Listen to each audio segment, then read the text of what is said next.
Right, maswera sei. Murukundinzwa here? Ngokonfirma kana murikundinzwa ndizvi? Ndokumbura kuti mungokonfirma kana murikundinzwa. Manheru akanaka. Welcome guys to this show yatikuita manheru anhasi. Yeah, I just want to welcome you guys. I welcome you. Welcome.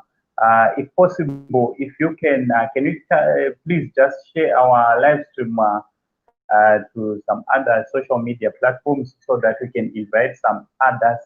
They just invite some others so that they can come and join us. Yes, Rosie Mugumira, thank you very much. Mzukuru wangu wepedyo. Thank you so much for all your unwavering support.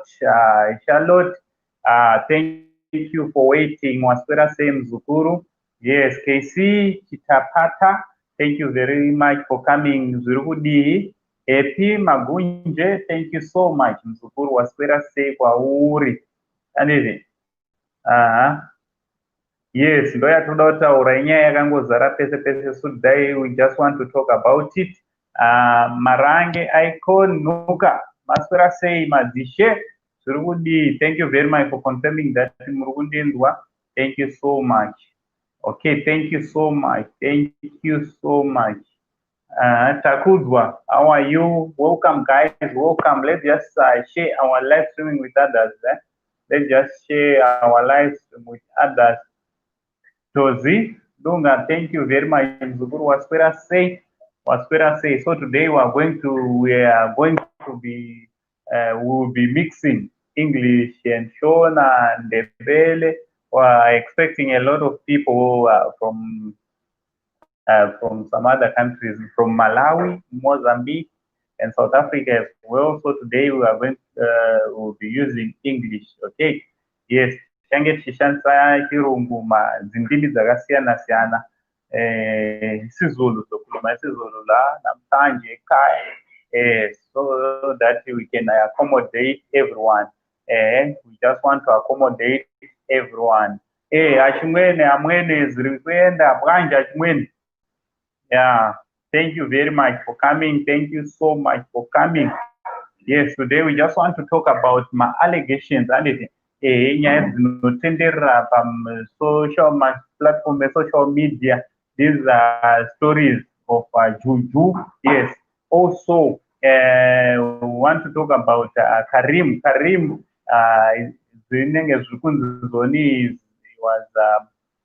he was unwanted. Okay. Yes, he was wanted from 2013. It seems like he committed a crime in Malawi. Yes, it was a crime. It's alleged that he was involved in this other deal of money laundering and what. A lot of stories. I think you are seeing them on social media. Yes, some just allegations. Some of these stories are true. So today we just want to talk about all those things. And also, we heard that Moana, she was pregnant. Okay, Michelle Amuli, accident, she was 6 months pregnant, according to Tatenda Gudza. Yes, Tatenda Gudza, a sister. Okay. She confirmed that she was 6 months pregnant, and remember, she was engaged. Okay, she was engaged to another guy in South Africa.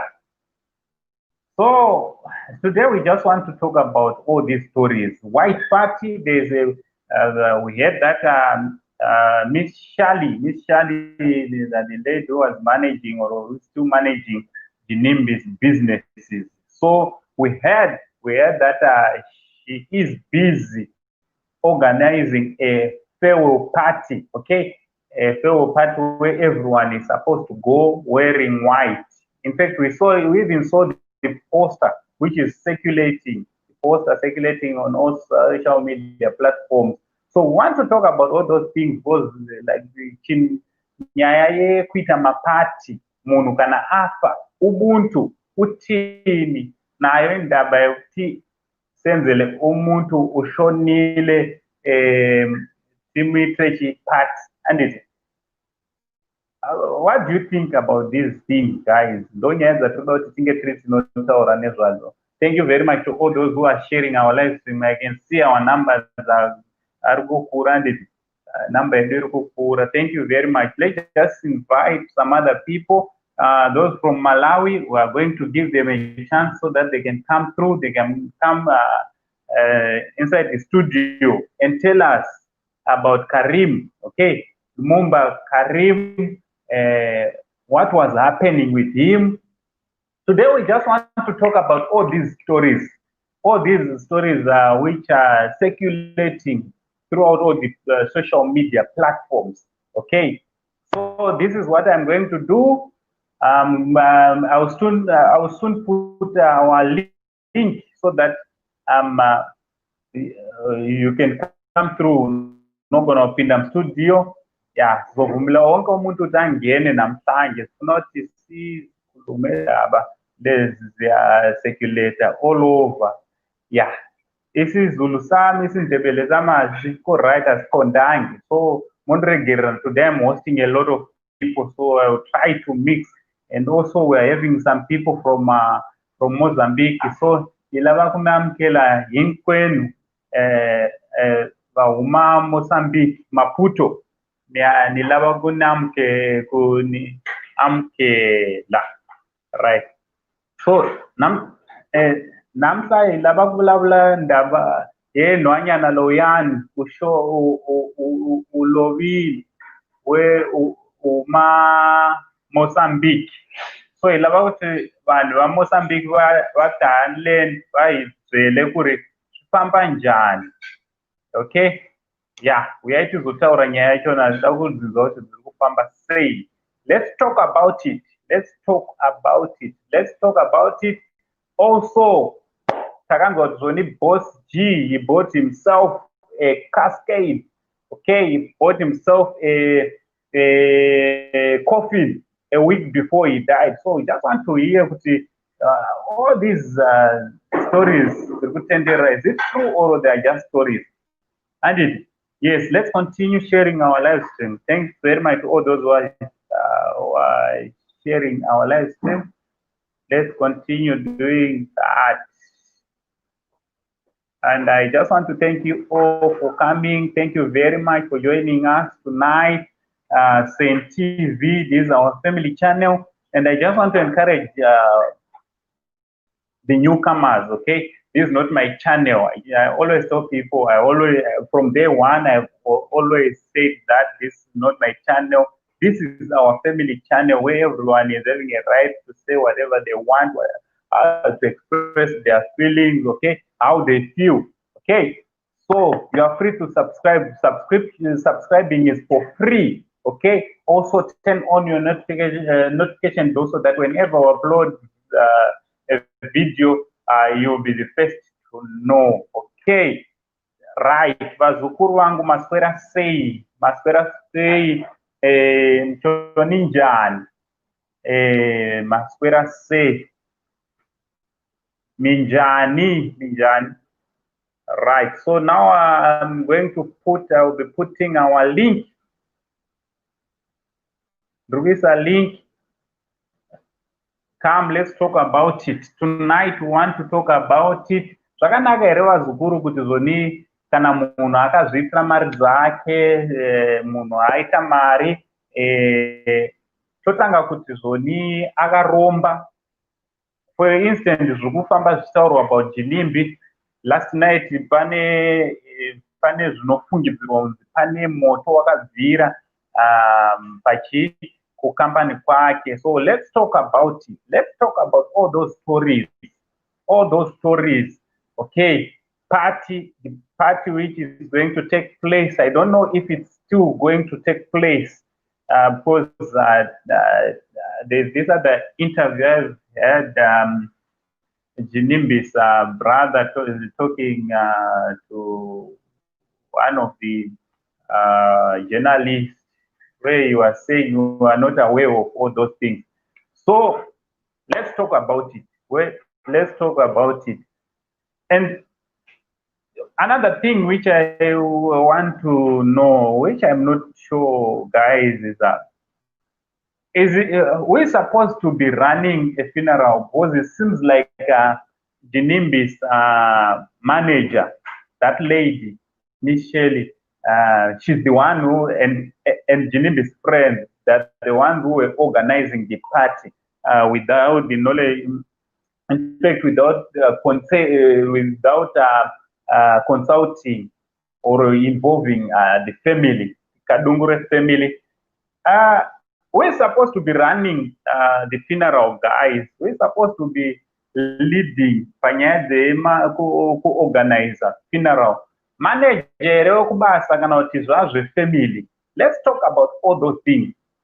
So what I did in the I just put the link down there. So what you do, you just go to the link, click on the on our link, and then all the directions will be told how you can end up getting in the studio, so that we can talk about all these stories, all these allegations, all these accusations. And you know, another person I'm much interested to hear about. That lady, what's her name? Alicia from Mozambique. Because I heard she was having she's having a fiance. So in fact, she was having a fiance, and her fiance was very cross, was very angry, to an extent that he said he's not going to sponsor, is not going to do anything on the funeral.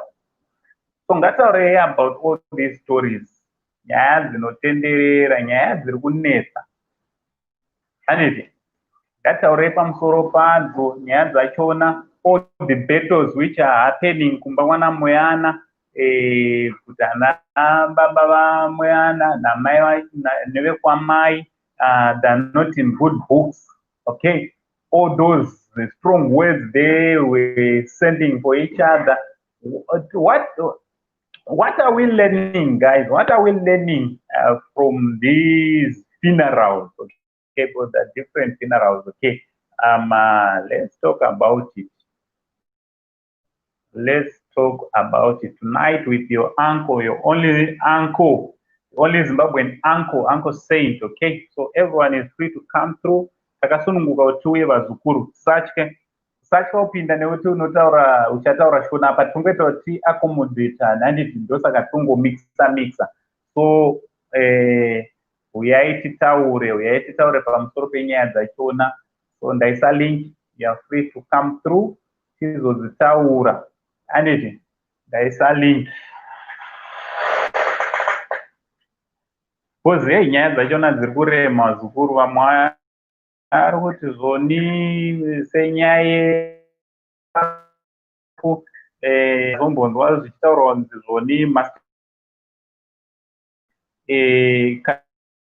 Kadungure family ndo iri kufanira kusponsor all the funerals.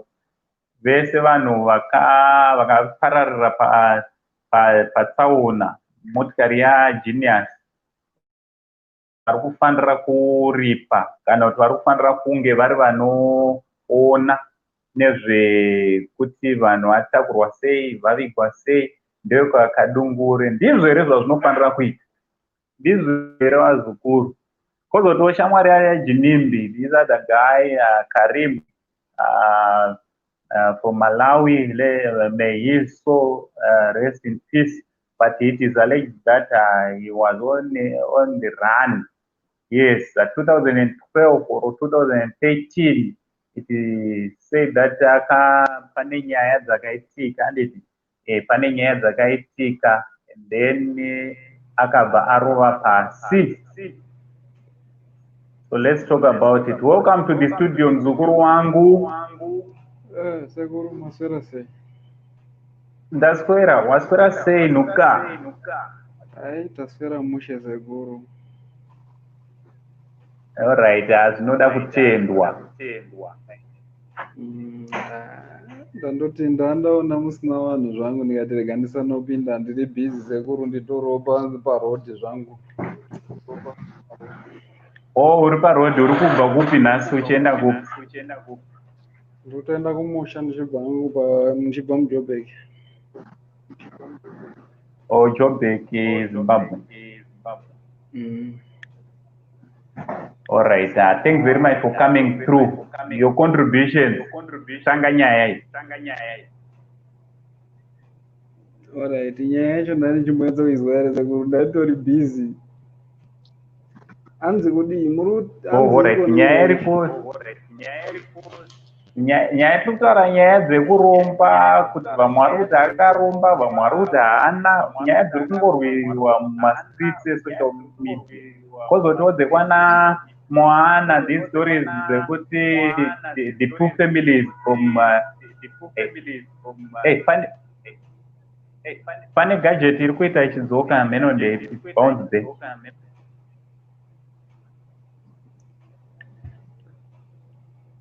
All right, again, did I?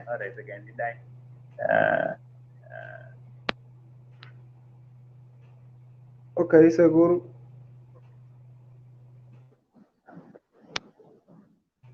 All right.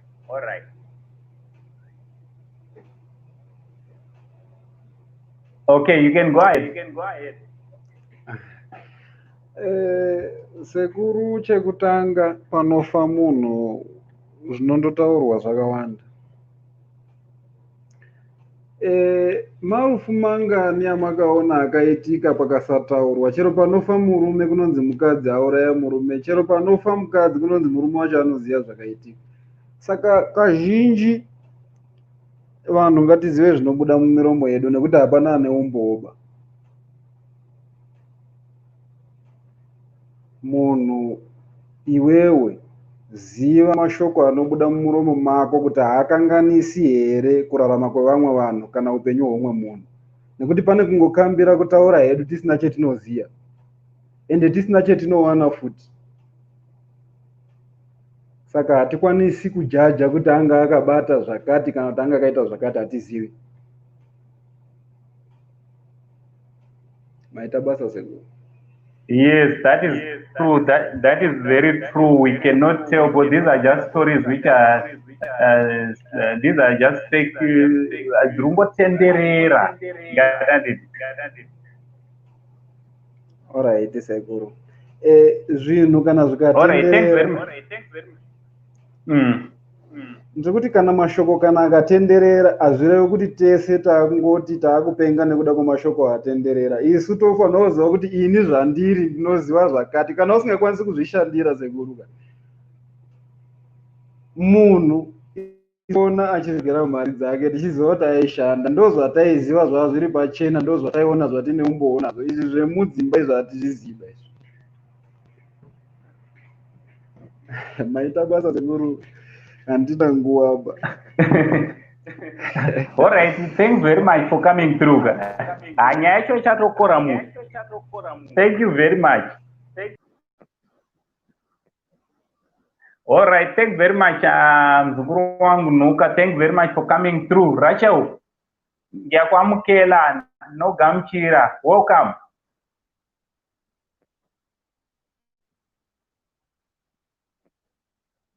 Rachel? Hello? Makundinzwa? Yes.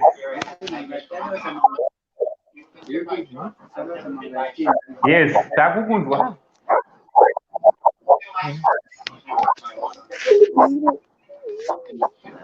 Rachel, takukunzwa.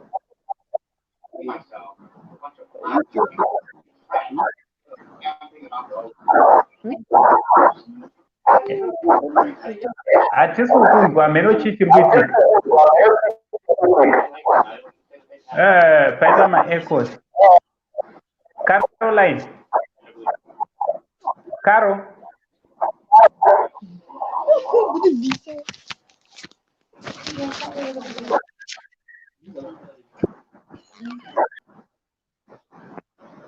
Rachel. Wakundinzwa? Hello?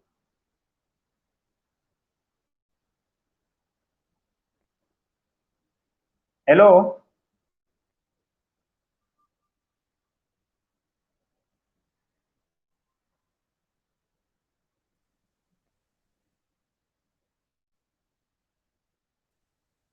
All right, hello. Ya, ndiri kunzwika. Takukunzwa mwakamute. Ndiri kunzwa. All right, taura nesu zvose. Zviri right, muri sei? Ndiri right. All right, hatina nguva muzukuru, ngatibve tapinda munyaya yedu. Bata pauri kuda kubata, nhasi bata pauri kuda kubata. Alright, inini ndichida kutaura ndangopawo 2 cents dzangu. Like brother vabva ava. Vanhu havafanirwi kutaura kunzi hanzi anga akaromba ivo vasina proof. Where is the proof yekuti vanotaura kuti munhu anga akaromba?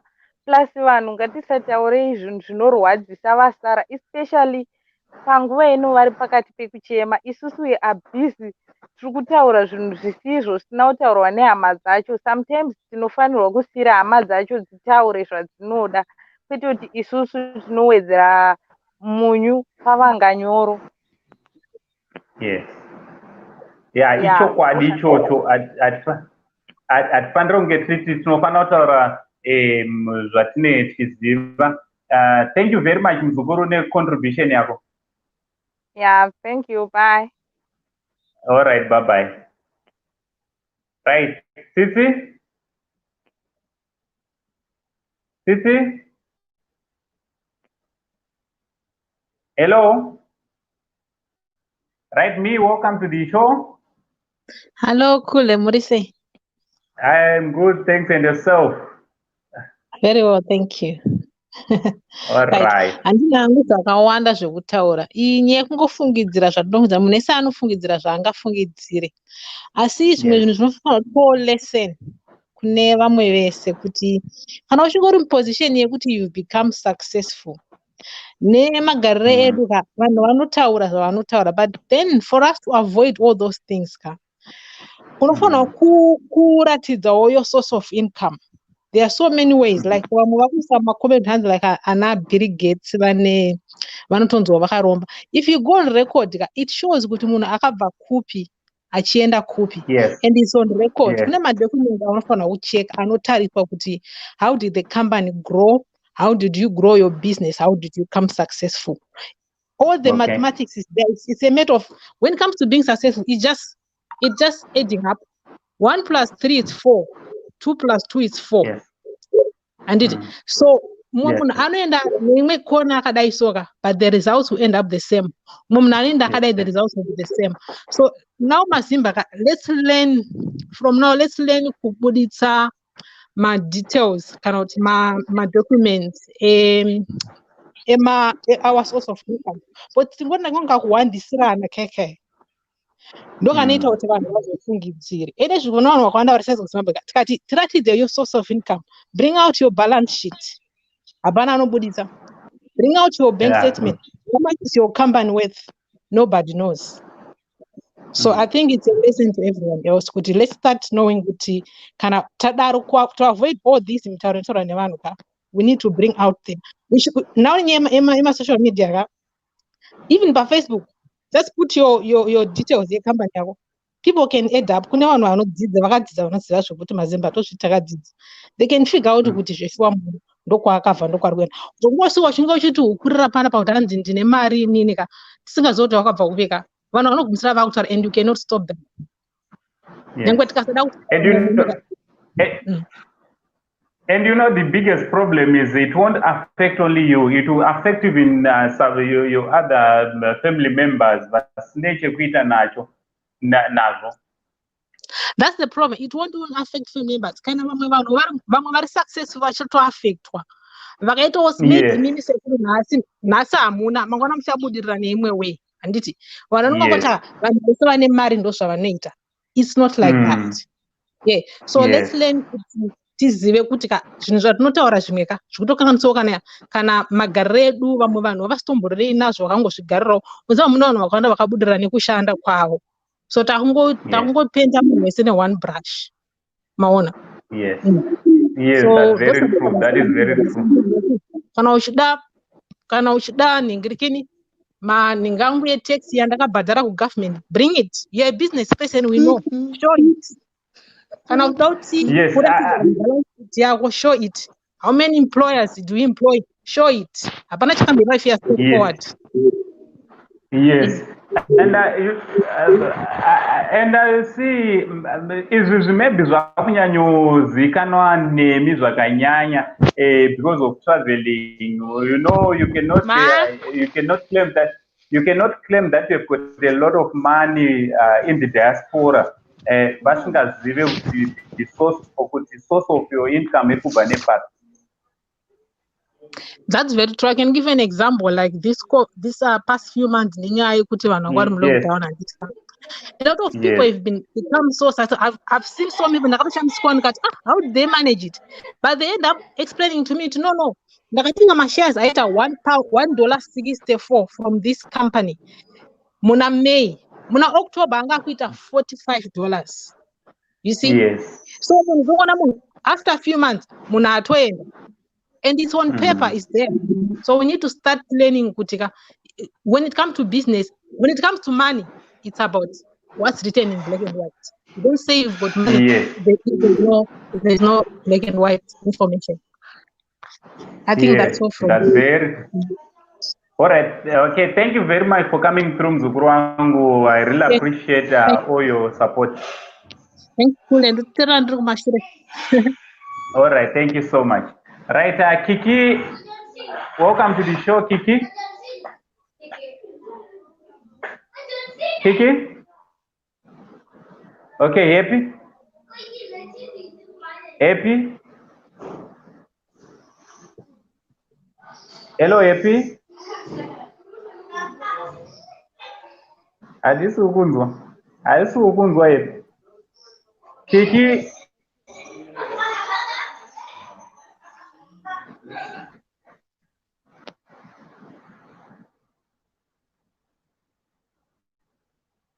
All right, guys, you can try to come back again, okay? So, she's just saying, let's be transparent when we are doing business. Not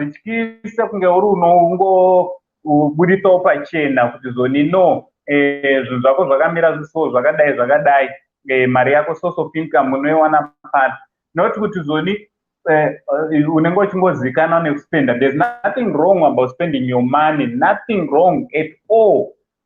Okay, I see transparency.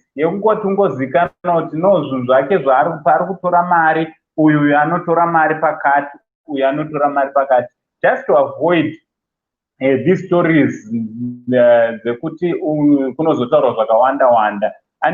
so guys, the link is there. You are welcome. You are free to come inside the studio so that we can talk about it tonight with Uncle Saint. Okay, let's talk about these stories. Also, there's this other guy. Okay, Karim. He was on the run. He was wanted in Malawi, and he was seen in Zimbabwe. He was. It is alleged that he was staying in South Africa. Okay, he was based in South Africa, but he couldn't go back to Malawi because he was wanted. And this was one of the good friends, Kuna Jinimbi. Okay, I'm pretty sure that he even came to Zimbabwe just to see Jinimbi, just to be to enjoy a party. Yes, Moana. May their souls rest in eternal peace.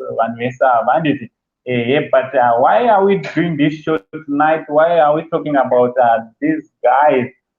We just need to learn something. Let's pick Ziza from their stories, from their faith. Okay, all right. And okay, I'm putting my link again. Everyone, anyone is free to come. All you need to do is you go to the link,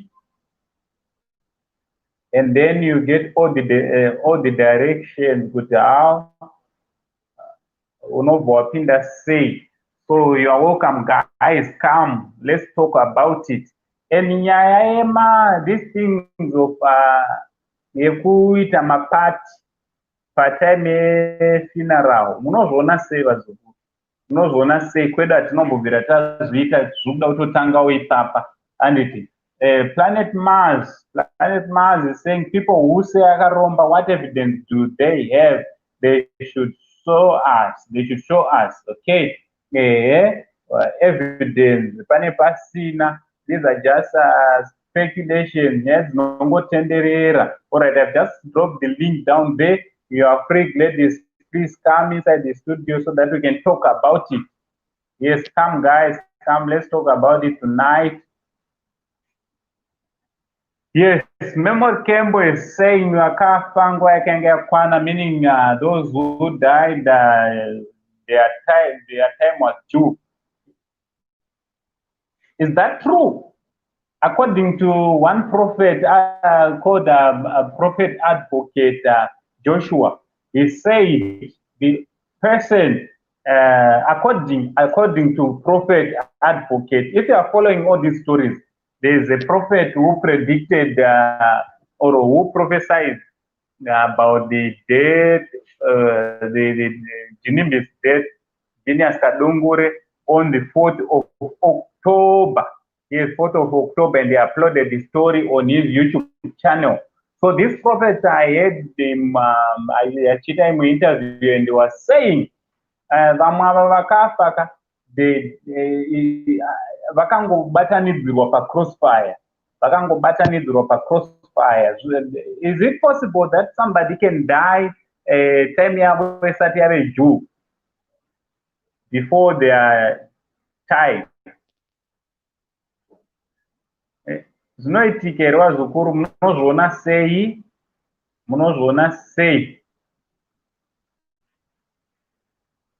Let's talk about it. Tataure pamusoro pazvo. Right, Nyabadza muzukuru wangu, welcome to the show. Okay, maita basa. Yes.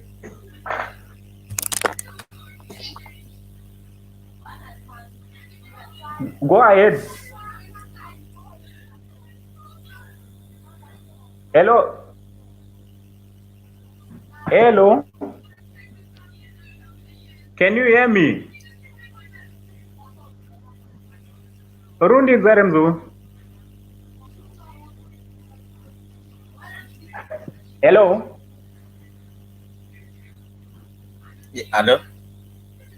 Wanyarara mzukuru tukukunzwa. Yeah, iri kuita kutreka network yacho.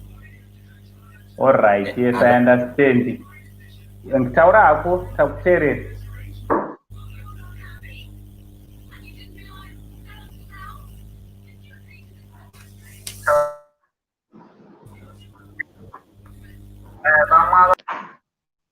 All right, Nyabadza, try to come back again, okay? Just try to come back again. I don't know what's happening with your network. So now the me BC ari kuti zoni coinsurance inozoita iteishwali munhu ane njere kuita successful and the kind of lifestyle one should be smart enough to ensure assets and everything around them. Insurance is a must-have. Yes, that's nowadays insurance, NEMA life police, especially for a businessman, a business person, you cannot run a business, a big multi-million business without insurance, okay? Also, tazoona kuti musikana Mandara Moana anenge anga akunzi she doesn't have a funeral police. Zvazopa futi kuti mhuri zenge yakuti uko tibatsire. Of course, paunhu hwedu we grew up knowing that when somebody is dead, somebody dies, people coming door to door collecting mariechema, okay? Yes, collecting some money which will assist on the funeral. No, that is okay. That is okay because we grew up like that. And they used to come and collect a plate of maize meal, okay? Nyala. A plate of whoop. Yes, it's okay. Was but nowadays, we can afford, we can do it ourselves. We just come and provide address. Why? because of these funeral policies. And my funeral police, you sit back and relax and mimochema. So we're supposed to prepare my funeral policy. Inini newe vapenyu ngative nemafuneral police vazukuru kuitira kuti kana tichinge tawirwa nenguva isazove nhamo. Handiti isazove nhamo because dzinosiyana ka kune dzinonzi nhamo kune dzinotonzi nhamo koti dzinonzi rufu yako isazova nhamo chaiyo chaiyo. Handiti. So let's talk about all these things. Let's talk about it tonight. And those who are going for the party, I'm not sure if the party is still gonna be there. I'm not sure. Arugenda party, is it good kuenda kuno celebrate? Kana munhu afa, vekuchechi noanzwa vanotaura vachiti zoni tine celebrate gamba handiti. So let's talk about it. Joina Mukanangana. Okay, Joina Mukanangana is saying vamwe vakaita mari nema-diamond kwachiazwa, but they didn't have wisdom to use it. Yes, some they made a lot of money with diamonds. They pamtari makomoyo and chazwa, but they were not. The biggest problem is management. Today you can have a lot of money. Today you can pick a piece of gold and have a lot of money. But you know what is not in management. We cannot manage mari dzedu ndopanonetsa ipapo wazukuru and ndopanonetsa. So come, let's talk about it. Right? Nyabadza. Hello. Hello. Hello. Yes, Takukundwa. Welcome to the show. Hello, welcome to the show.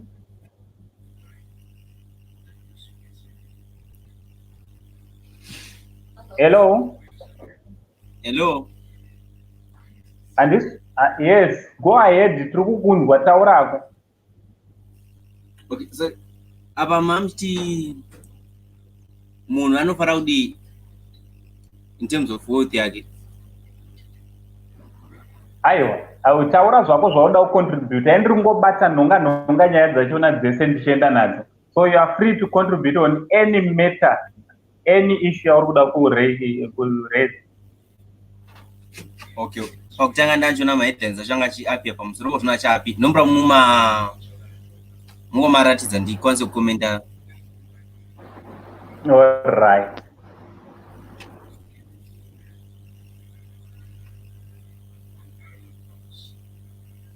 All right. Pane nyaya yanga ichimbotaurwa nyaya yekuti hanzi all right. Imwe nyaya yanga ichitaurwa nyaya yekuti zoni the issue of managing ukaita mari hanzi vamwe vakaita mari kwachiadzwa, but mari yachona haina chayakatenga.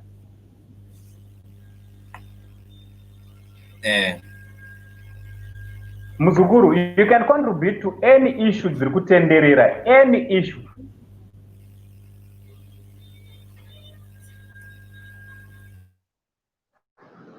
Hello. All right. What you can do, check my comments, guys. I kindly ask you, kuti ngati one uti show what are we talking about, so that when you come in studio, you will be having zvekutaura ipapo. Okay. Yes. So please, nyaya yatiri kutaura, what we are talking about today, what we say we need to talk about. Let's talk about Gilimbi, is farewell party, which is said itaitwa mangwana from 9 till late. Okay. Is it good or ubuntu isusu sevanhu vatema? Is it right for us to be doing my party when somebody is dead and we go partying? Right, Arnold Makoto is saying no one would believe him even when he was still alive. People still thought I Romba Sakama won. Okay, thank you very much for that contribution. Kana Steven Ruzizo, zvamunoona pama-African movie paya zviri kuitika real life. Okay, yes, those things which we normally see on African movies. Some of those things, they are real. They are truly happening. They are zviri kuitika. Okay, zvingori kwese chero vana Bill Gates, okay, vanongonzi vakaromba. Yes, Joanna is saying even Bill Gates also some of the people might not understand how he came to be a billionaire. Okay,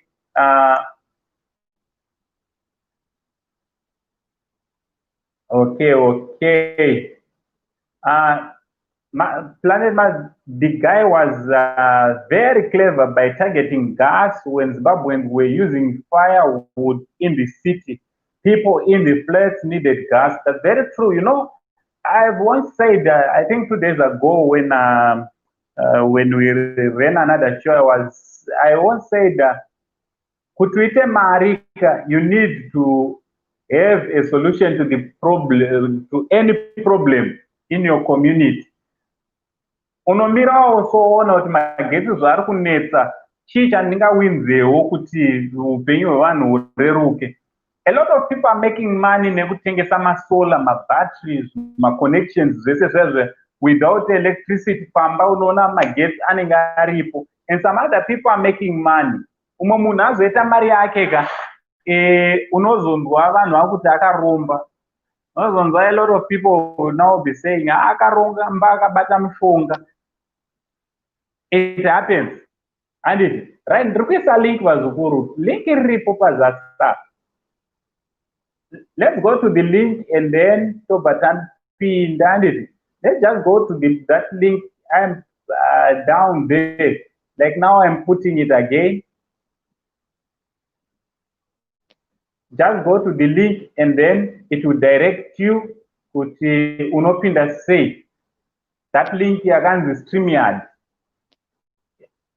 Okay, just go to the link and then autopinda. Once again, I just want to encourage you guys, all those who are new here, please subscribe so that you won't miss Nyaya Dzachona. Right. Trinos Madubula is saying Kinimbi was only 36 years. Have you ever heard how he made money? Chikoro akapedza rini akatanga kuita mari ane makore mangani? Guys, okay, all those questions will be answered, I'm sure, today.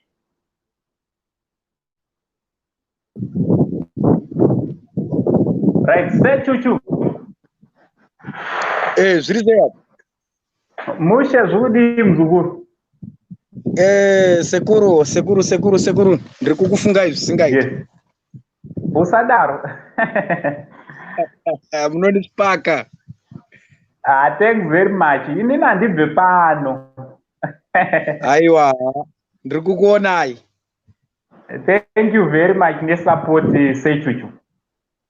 Aiwa, ichitokudai zvisingaite nematambudziko agringo nambinga nevamwe vesa. Zvakaoma muzukuru, zvinorwadza kani nyaya dzachona dziri kutibata. Mahwane baba. All right. Uripiko muzukuru? Ndiri kuMozambique. Yes, ndiwe munhu wandiri kuda iwe. Taura nesi. Good. Ndiri kutaura nemi uncle. Yes. My Cristiano. Yakuno. Yambonzo titaura na. Kunotinzwirana titaura na uncle Mchemshi. All right. Yes. Right. Sister Rudo, welcome to the show.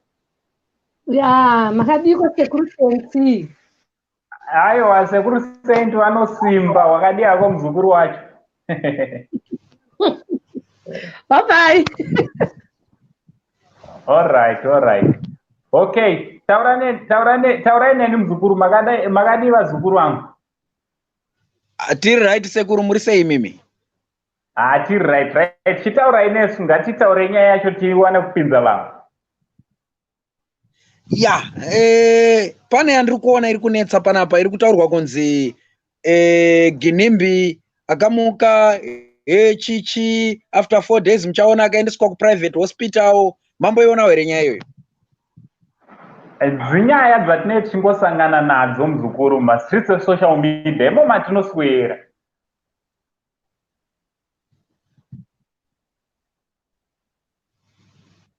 Hello? Taura neni? Ka statement ikako kanobva kandisipaka. Alright, zvakanaka. Chitaura nyaya muzukuru, ngatitaurei nyaya yachona. Time. Yes. Ngatitaure nyaya yachona.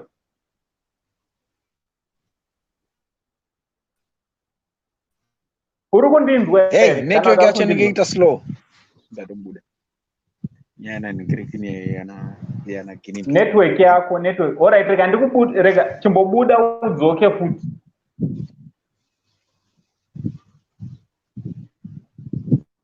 Right, Buddha, dzoka futi mzukuru anditi. Right, guys, I have just dropped the link down there. You are free to come through, anditi. You are free to come through. Right. Now, Tapiwa Simbindi. Tapiwa Simbindi, thank you very much for writing that comment. He's saying people are just talking about Ginimbi and Moana. How about Alicia, Karim? We heard he was wanted quite my negatives. Okay, try to get in touch with Alicia's and Karim's families. Okay, thank you very much for that comment, Mzukuru. Thank you so much. Planet Mars is saying, as we speak, people are buying properties because people can't afford to pay for them after hit by COVID-19. Then, when things come right, they say you wakaromba. Yes. KC, okay, thank you very much. Okay, Planet Mars.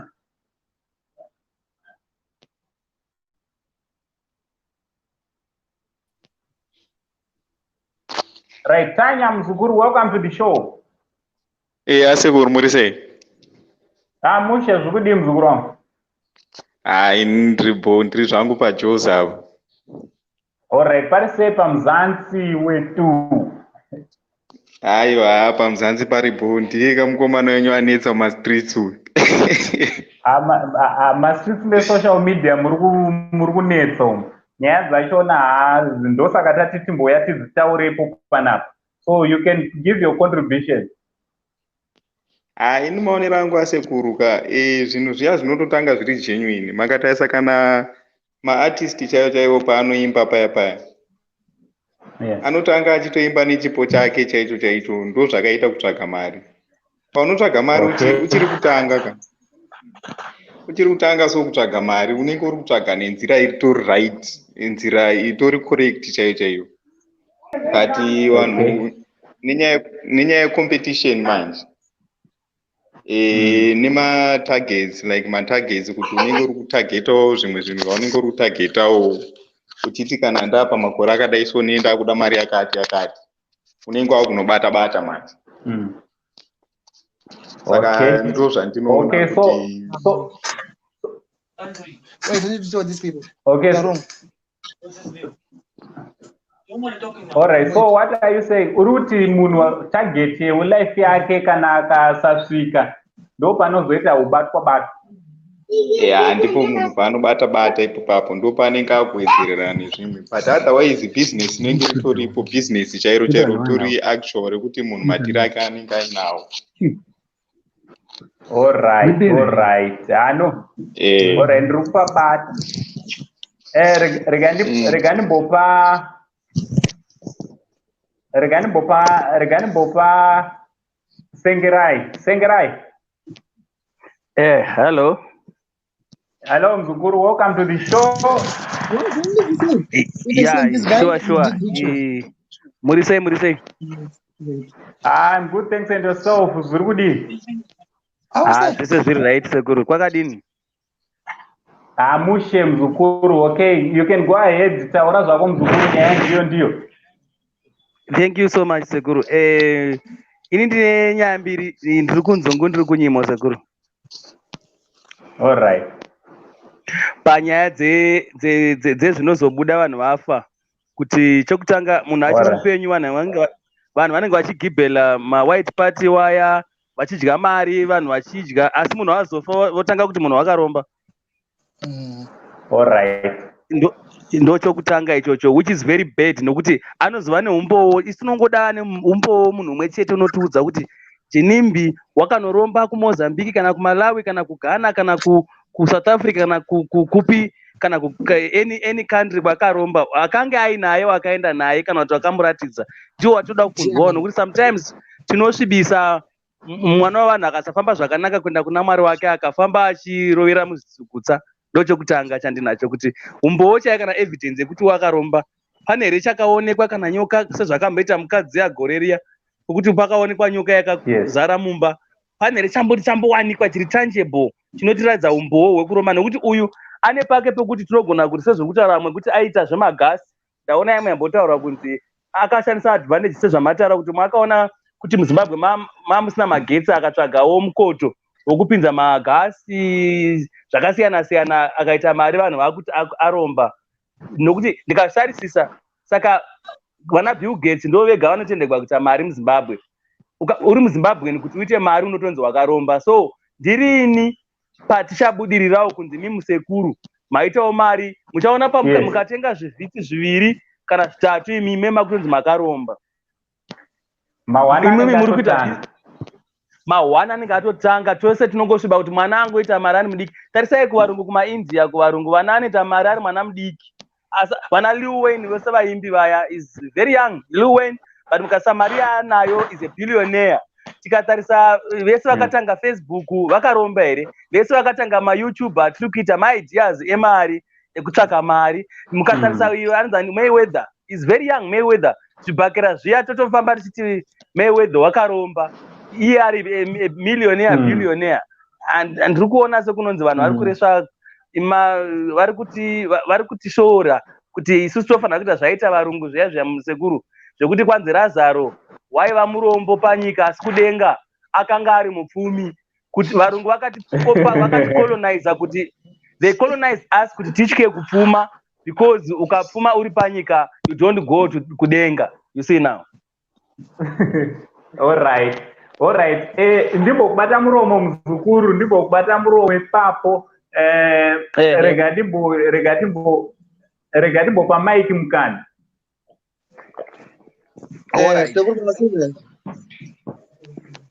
Mushe zvikudi Mike. Ndiri zvangu ndiri kuDubai zvangu so far. Uri kuDubai papi Mzukuru? Ndori padhuze neni. Actually, ndakabva Dubai saka ndakumubva kwaAbu Dhabi ndiri kugara Tourist Club in Abu Dhabi. Oh, hayo areas Mzukuru. Saka sekuru family yangu inanga, to be honest, like that's why you see with my Africans we will never go far, especially ndikati maZimbabwe ndanyepo. African mentality. African mentality as a whole, yes. As a whole, we are brainwashed to the extent yekufunga kuti whoever is make it in life munhu yakaromba. That's stupidity for me to see us as an African to think in that way. On munhu wese zvangatoana mukoma kuti auziye kuti une proof yekuti munhu akaromba kana asina kuromba wakaenda naye kunoromba kwacho.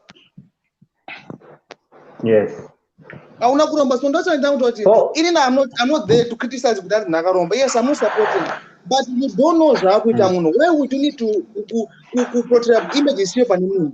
What has it done to you? Kuma always party kwese vanhu vaenda Why were they not saying that time with Mkomana Romba? That's when you're supposed to say that's Munano Romba. What's that? African mentality. That's why you never see from Africa. We'll never go far. We'll never go far. And that's wrong. It's a big challenge. It's a big challenge. For example, Moana, I didn't even know Moana until today, Alpha. And most of the things we talk about, I'm talking about, I'm hearing all the negative parts, but the good parts, I don't even know about it. Like Guinea, I used to know Guinea, and don't want to because I don't open your organ. That's not my business.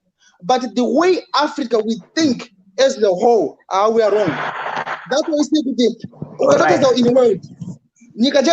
Africa, all of us were so poor to an extent you're going to be being brainwashed. We think in this way. That doesn't make sense. That doesn't make sense. Ordinary second example.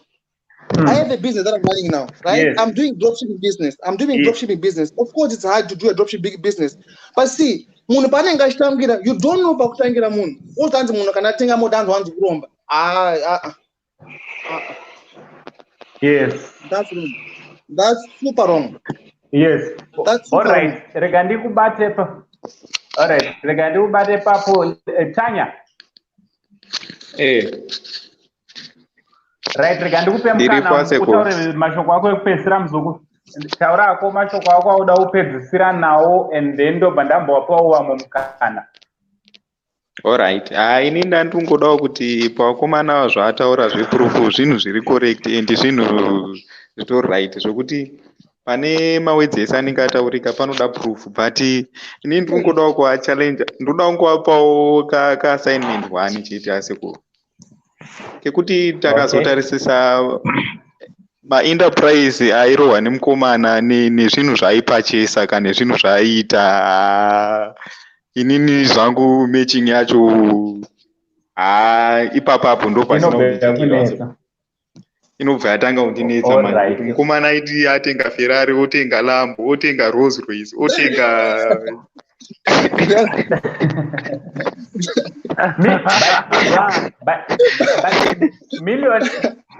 millionaire anozviita kamuzukuru. Millionaire can buy even 10 Lamborghinis at the same time.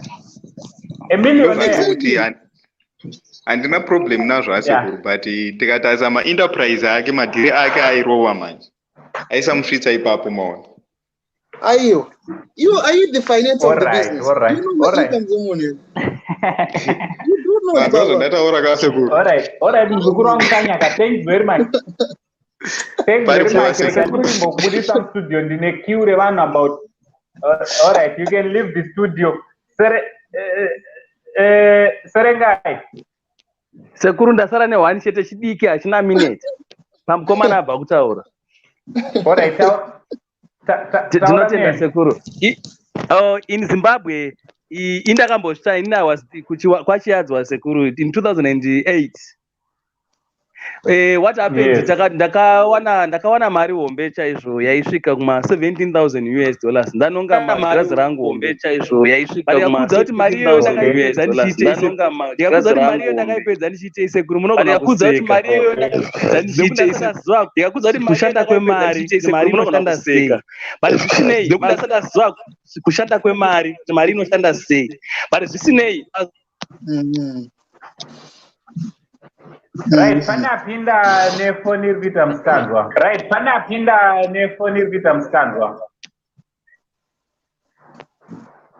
Serengai. Okay, guys, ndokumbura kuti mungomuta. Let's mute our mic. Guys, ndokumbura kuti mungomuta. Let's mute our mic. Mute my mic. Let's mute my mic.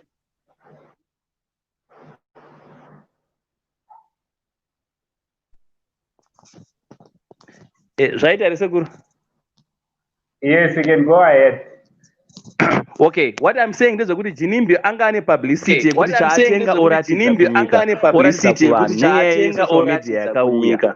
Inini kada kukuradza izvo inini akuchitaura vachiona vachiona mfana wewe vanotaka kutarisa vachiona vachiona mfana wewe vakatarisa imini mwana wangu aromba tikaenda kudanga kwenye sekuruto kunaona mombe dzosvika kuma 100 sekuruto kunaona mombe dzosvika asina kuti waiziratidza pa patamuzi show kuti ona varume asina kuti waizviratidza pachena kuti ona varume Alright, chimbomira muzukuru iri kuita bounce back zvakaipa. Alright, chimbomira muzukuru iri kuita bounce back zvakaipa. Iri kuita bounce back. Iri kuita bounce back. Right, yangu iri kuita bounce back ere Mike. Can you please confirm back ere Mike? Can you please confirm?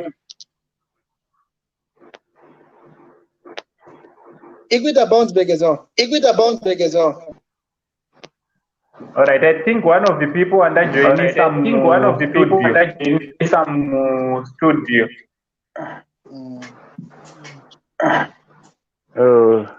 Is that easy? Yeah, I think it's fine now. Right, thank you. So what I'm saying, Sekuru, ndezvekuti mazano mining iri kupa vanhu mari. Ndakazviona ini vanhu vari kuita mari vakanyarara. Vamwe havane nezvekupubliciza nezvekushambadzira mari dzavanoita zvinhu zvavanoita nokuti dai mwana wamwe aishambadzira Sekuru ko vaya vari kwamaranga ane vakadzi 100 zvaibuda here ko uya nokuti haana publicity ko uya atenga chivhitsi nhasi atenga grocery rose randotenga maokei ndokuratidzai ndobudisa pasocial media umwe namwe angane the way anoita asi nokuti iyewa munozare Sekuru kuti kuna vanhu ane maLamborghini emuZimbabwe but they don't show up havane nazvo vanomatenga vamwe vanotori nemakambani mahombe ari kuita mari vamwe vari kutowana mari makgs like 20 kgs per week egold chaiko but haasi kwanisa kuzvibudisa asi uyo mukomana anga achikwanisa hake kuita life yake asinei nevanhu achidya vanhu mari nevanhu kuti akudzeni ndine maini munomuuraya kana munosvika mukanochera gold pamaini yake kana kumurobha nzvungo pamenza so kwandoziva kuti kunogona kuita mari ane pasosi yake yaimupa mari like for instance izvo zvemining izvozvi vanenge vainzi vanhu vaivawo munyaya dzemining mimakomba avo haugoni kuti iwe gomba rinokupa 20 kg woriishambadza kuvanhu asi kunongozvitawo privately so ini zvandiri kuramba ndezvekuti vanhu titi muZimbabwe munhu muZimbabwe apfuma tinomuti akaromba in America they don't say that in other countries in China do you know that in China vano kunonzi kuita sei vanoguruma mabillionaires a billionaire per week akutauri zvekuromba so yeah that is what nyaya kuti thank you very yes ndakunzwa muzukuru thank you very much ndoda kuti ndipinze vamwe Mike zvakanaka you unogona kupedzisa unogona kudoni regai remove from stream yes unoona uri ndotsigira nezvataura because unoti Africa the way we are in I cannot blame Zimbabwe. I cannot blame on HTML. The way we think Sekuru, it's wrong. I will not lie to you. Yes. It's way wrong. How we are, it's way different than the way that we think, especially Zimbabweans. Pose munagata Maria Kega. Why munu focus on the Jordan Iowa? Sagas Vitre Mari. We have an Bill Gates. We have an Mari. We have people who are starting companies here in Dubai. We have people. But Mumbazu that's either popular Aromba. That's wrong. Plus in myself long time ndabva Zimbabwe I've discovered kuti ukagara nemaZimbabweans mune muchiitirana godo zvisingaiti. And you know kuti to an extent even to date inini andigare nemaZimbabwe because even ndoga nefesongwa nayo ndoku Egypt andikunyepekule because nonetsoona kuti the way we think as a nation it's wrong and to be honest for the next 20 years we will never go anywhere in Zimbabwe, especially Africa in whole. We will never go anywhere because we don't have that mentality. Okay, when I have business, we have to say something good about the person. We only focus on negative things, on which that's wrong. That's why we'll never succeed. That is mentality drives the performance.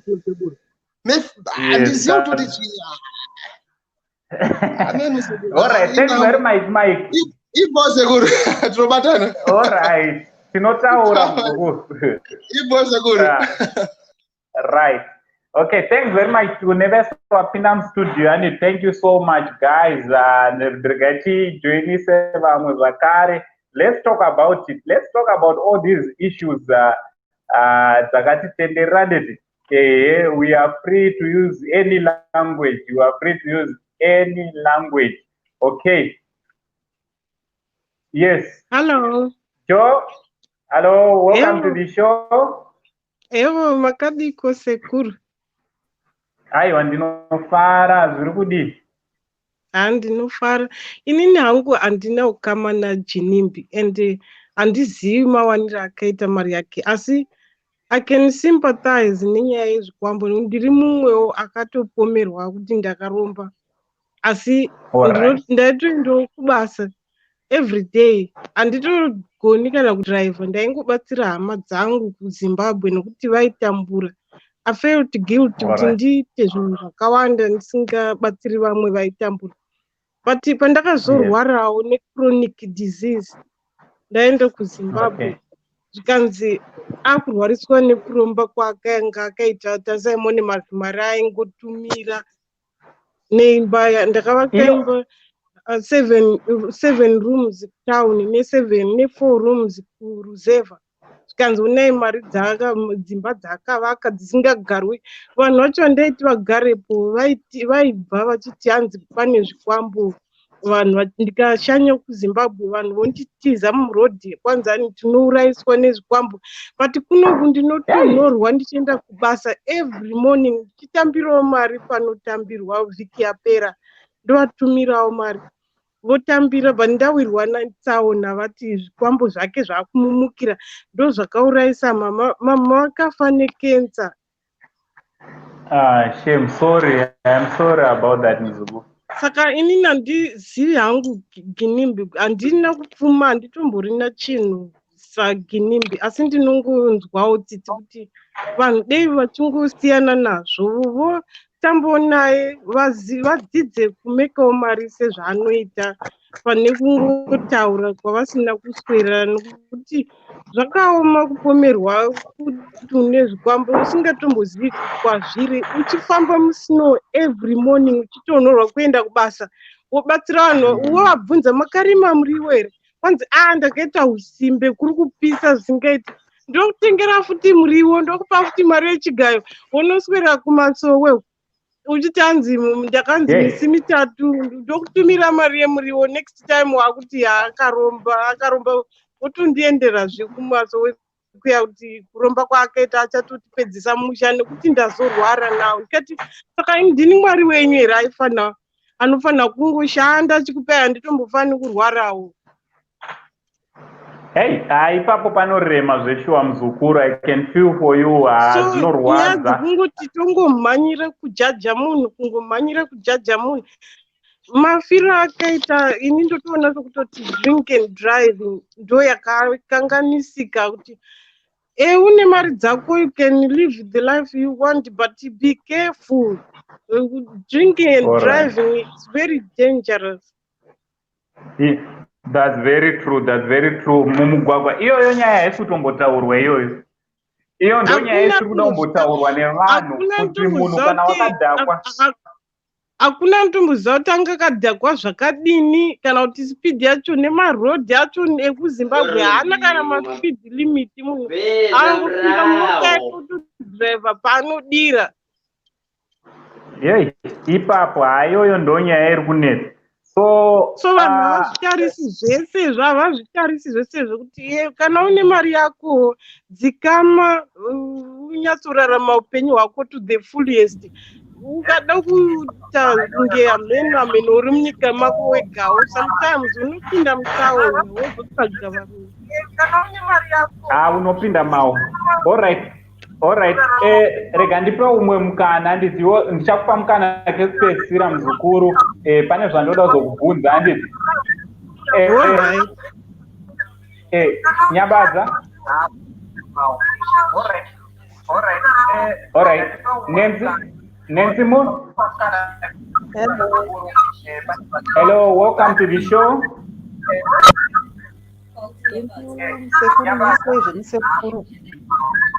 Right, Judy. Hey, okay, guys.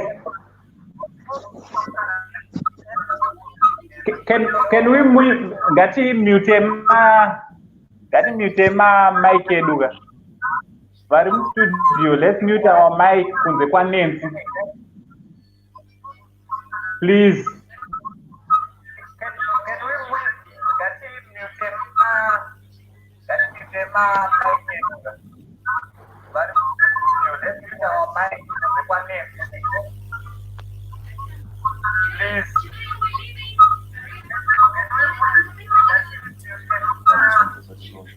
All right, I think ndiri.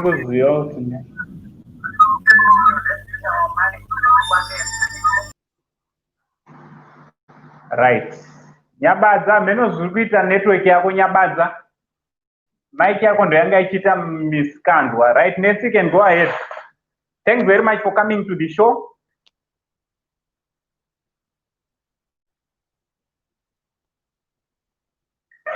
Nancy?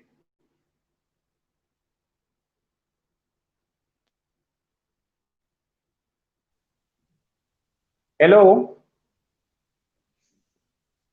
Hello, muri kundinzwa here sekuru? Yes, takukundwa. You can go ahead. Okay. Ya indongoti dzangu nematambudziko amukoma Jinimbi. Zvinorwadza zvangoitika zvinorwadza. So hanzi pafa munhu panongorehwa panotaurwa zvakasiyana siyana. Inini maonero angu zvangu ka. Jinimbi ndomzi ari munhu aingoshanda, munhu aizvishandira. Zvokunzi akaromba akazodii, munoziva vanhu vanongotaura. Kana anga akaromba kai mari yake. Mari yake iziya yake inowanika, vanhu vanongoromba yeye. Kuda kwako kana uchida kungoromba unongoromba. Vanhu vanotaura nezvisiripo. Ini ndoziva Jinimbi aishanda. Ndoziva ari munhu aizvishandira ini. Handiti munhu aita zvemagasi ake ndaizviona ndichitosvika kudomboshawa uko. Munhu aita zvemagasi munhu yawe. Munhu akangoshanda nesimba chete. Saka tazonzwa mamidzi imomo zvingotaurwa akaromba taneta nazvo izvi mheno kana akaromba mheno. Mari dzake. Plus sezvawataura kuti vanhu tinongotaura kwatisina kuswera. Ndizvozvo, akazviona kuti akaromba ndiani. Anomira akati ini ndindakaenda naye ndikanoromba. Ipapo hapana ari kutaura. Yaanobhuya aita mukadzi. Akaiona nyoka yacho ndiani. Kamisa vanhu apa kuti ndiataure nyoka yacho ipi yawakaona kupi. Imi munhu aizvigezera zvakaizvitira mari dzake. Ndinongoti Jinimbi famba hako musheni. Asara anoita anenge atatorawo zvinhu zvake ndizvozvo amheno. Zviringowanika vanhu varingoromba, hapana asiri kuromba, vanhu varingoita. Kuda kwako kana uchida kungoromba. Naisekuru vanhu tikaziromba kuita kunge ndega akaromba iye. Vakawanda vamwe vakaromba vanhu vatinoziya. Alright. Asavatauri. Ndoda kuti undwe Nancy muzukuru undwe mi. Nhasi zvachimbonzwa mi kuti ari kuti kudi. Mi. Hi, Sekur. Hello, sister. Thanks very much.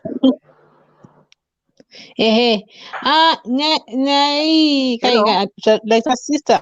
Nekutaura kwatisina kuswera ikai haina kunaka. Zvakutoita kuti vamwe vanhu vanozvishandira nemasimba avo ka vafeel uncomfortable even kubatsira vanhu. Handiti. And also tofuna kurangarira kuti like in after this accident I became interested, curious to find out kuti what does it take for a Rolls Royce kuti igire moto. And I went on their website to kind of research the Rolls Royce crash tests. When it was driving at about 65 miles an hour, 39 miles per hour, that is about 48 kilometers per hour. Yakabuda weti. Ikarovera nekumberi Rolls Royce. ndokune engine handiti. And we're talking of a car which is got more electrical gadgets. The moment they are not aware, seatbelt analog automatically handiti. So what we need is my expert. I'm not talking this. I don't have much experience. I just want to research. When the interest in research. Saka tikadaweza kuona unaenda maikani explain what does it take for a certain car kuti ibvire motoka, then we can find out this was an accident. Utanzene ukuthi yakarwa ne Honda 50 ngezokurirwe ne Rolls Royce wani yakarwa ne Honda 50 yamuzorera kumuti handiti. Avanga vagara pasiti seatbelt avaloka automatically, which is designed to do that. Yes. And plus kumberi kune engine, so it's high likely kuti moto uchabvira kana tengi richinge rabatira nehiti yekuti yange ichimhanya nespeed yakasika. Who knows? Pamwe mune malaita pamwe maismoke pamwe alcohol is inflammable. So let's not just talk to that. Best way if we can find my expert we need to know what does it take for a certain car to live. Yes. Veku Rolls Royce wacho kuti zvakamira sei, chii chakaita kuti motikari ibvire, because this car is a very expensive car ine zvese. Why is it yakaita accident? I mean chakaita kuti ibvire. What is the cause? Sister, crash test. You know the crash test you can find out all the design, how they design it. Was on talking practical. So every car, every vehicle in a crash test. Yes, yeah. I think I will do that tomorrow. I think tomorrow nichatomboenda Rolls munomuka. Though I think I will do a video about that as well. Tomorrow nichaenda ndombonobvunzawo kuti vanoti kudii panyaya yetsaona nemota yavo. Right, rega ndipe mukana wekupedzisira kuna JUJU. Ndowanga uchimbotaura nyaya yekuti wakasvika pawakaomerwa nenyaya yekunzi wakaromba, iwe uchizvishandira zvako uri kuchando mukuru. Taura nesu. How does it feel kungonzi wakaromba, kungopomerwa, so especially nevanhu vawakambobatsira vakukuudza kuti wakaromba? Ndisati ndauya kuchando ndairarama nekuruka madhoiri ndichitengesa muriwo, ndichikwiya dovi revanhu, ndichinonga nyie kumusha kwedu bhira ndichitengesa. Ndauya kuchando vanhu zvakavashamisa kuti ndiye vakaenda ndiye kudai uyu atoromba. But hapana akambouya kundibvunza kuti naiwe uri kuzvifambisa sei. Saka nokungoona vanhu vachiita makuhwa, vamwe vachiramba mari yangu, ndichiti ndiri kuvabatsirawo voramba mari, ndovashanyira votiza padzimba dzavo, ndikasangana navo murodhi vopendera kusada kundimhorosa. Vamwewo vane tsitsi vozoya voti iwe wanzi une zvikwambo iwe. I can imagine kuti pain yawakapinda, so I can imagine. Ndichiri nayo pain izvozvi, ndichiri nayo now. Ona nhasi unotongonzi unazvo, hausati wacheneswa. Ndakazorwara ndakaita inonzi ulcer active colitis, ndinomaronda mudumbu, saka ndinototi manyoka neropa. Saka pandakaenda kuzimu ndandiri serious, ndikati arega ndiende kumusha kunanasisi zvokuno kuchando ndisina hama, ndandaomerwa. Vese vakandiramba vakati zvikwambo zvake ona izvo zvakumuita. Ndikaendeswa kumapostori ndikanzi taura une nyoka inokupa mari, ndikati handina, ndikanzi ndiri kutoiona ukajoina kuvarungu. Ini kuvarungu handina kana kwandakajoina anything, ndakamanikidzwa kureurura zvinhu zvandisingazivi, ndikaramba. Mune murume Ane mhuri here? Ndine vana 3. Munogara Ndinogara ndega nekuti takatoparadzana nenyaya dzakangowanda wanda mazuva ano atigari tese. Okay. Nyaya dzacho dzinobva dzatora kunetsa. Asi ndakauya kuno UK ndikaendawo kucollege ndotoshandawo mumafactory kuri kuUK ukaita vana unopiwa mari yechild benefits, so ndaitokamura pamari iyoyo ndichitumirawo hama dzangu kusaziva kutoti vaitondiona ndiri munhu atova nezvikwambo. Ndaitolimita kutengera vana matoyi mabhasikoro ndichiti hama dzangu dzitotamburawo kuZimbabwe regai vatengewo matenesi kana chii. Saka zvese zvakatondipa kukomerwa kwangu toti vanhu tichengeterewo imba yangu yandavaka voti zanzi unoda kuti uraise nezvikwambo. Hey, I can imagine. So mama vakarwara ndavarapisa futi zvikanzi ndiye akauraisa mama apa chikuru kungovaregerera nekuti chinongodikwa kungovaregerera nekuti havana zvavanoziva. Maybe vakambouyawo kuno kana kuti vakambonzwawo vanobva kuno kuti ukashandawo pavhiki unowana mari yakaita sei, unorarama sei, ndavangakwanisa kunzwisisa. Yes. All right. Again, but Tino Mkana. Tino, welcome to the show. Hey, kulezi murize. Ndiri bozo didi. Ni matambudziko aginimba. Aiwa, akaonekwa mzuku. Akainda entertainer wedu. Vamwe tasatomboita zve-social media zvekudaro but takazongonzwa nyaya yacho namawanire yayo. Yes.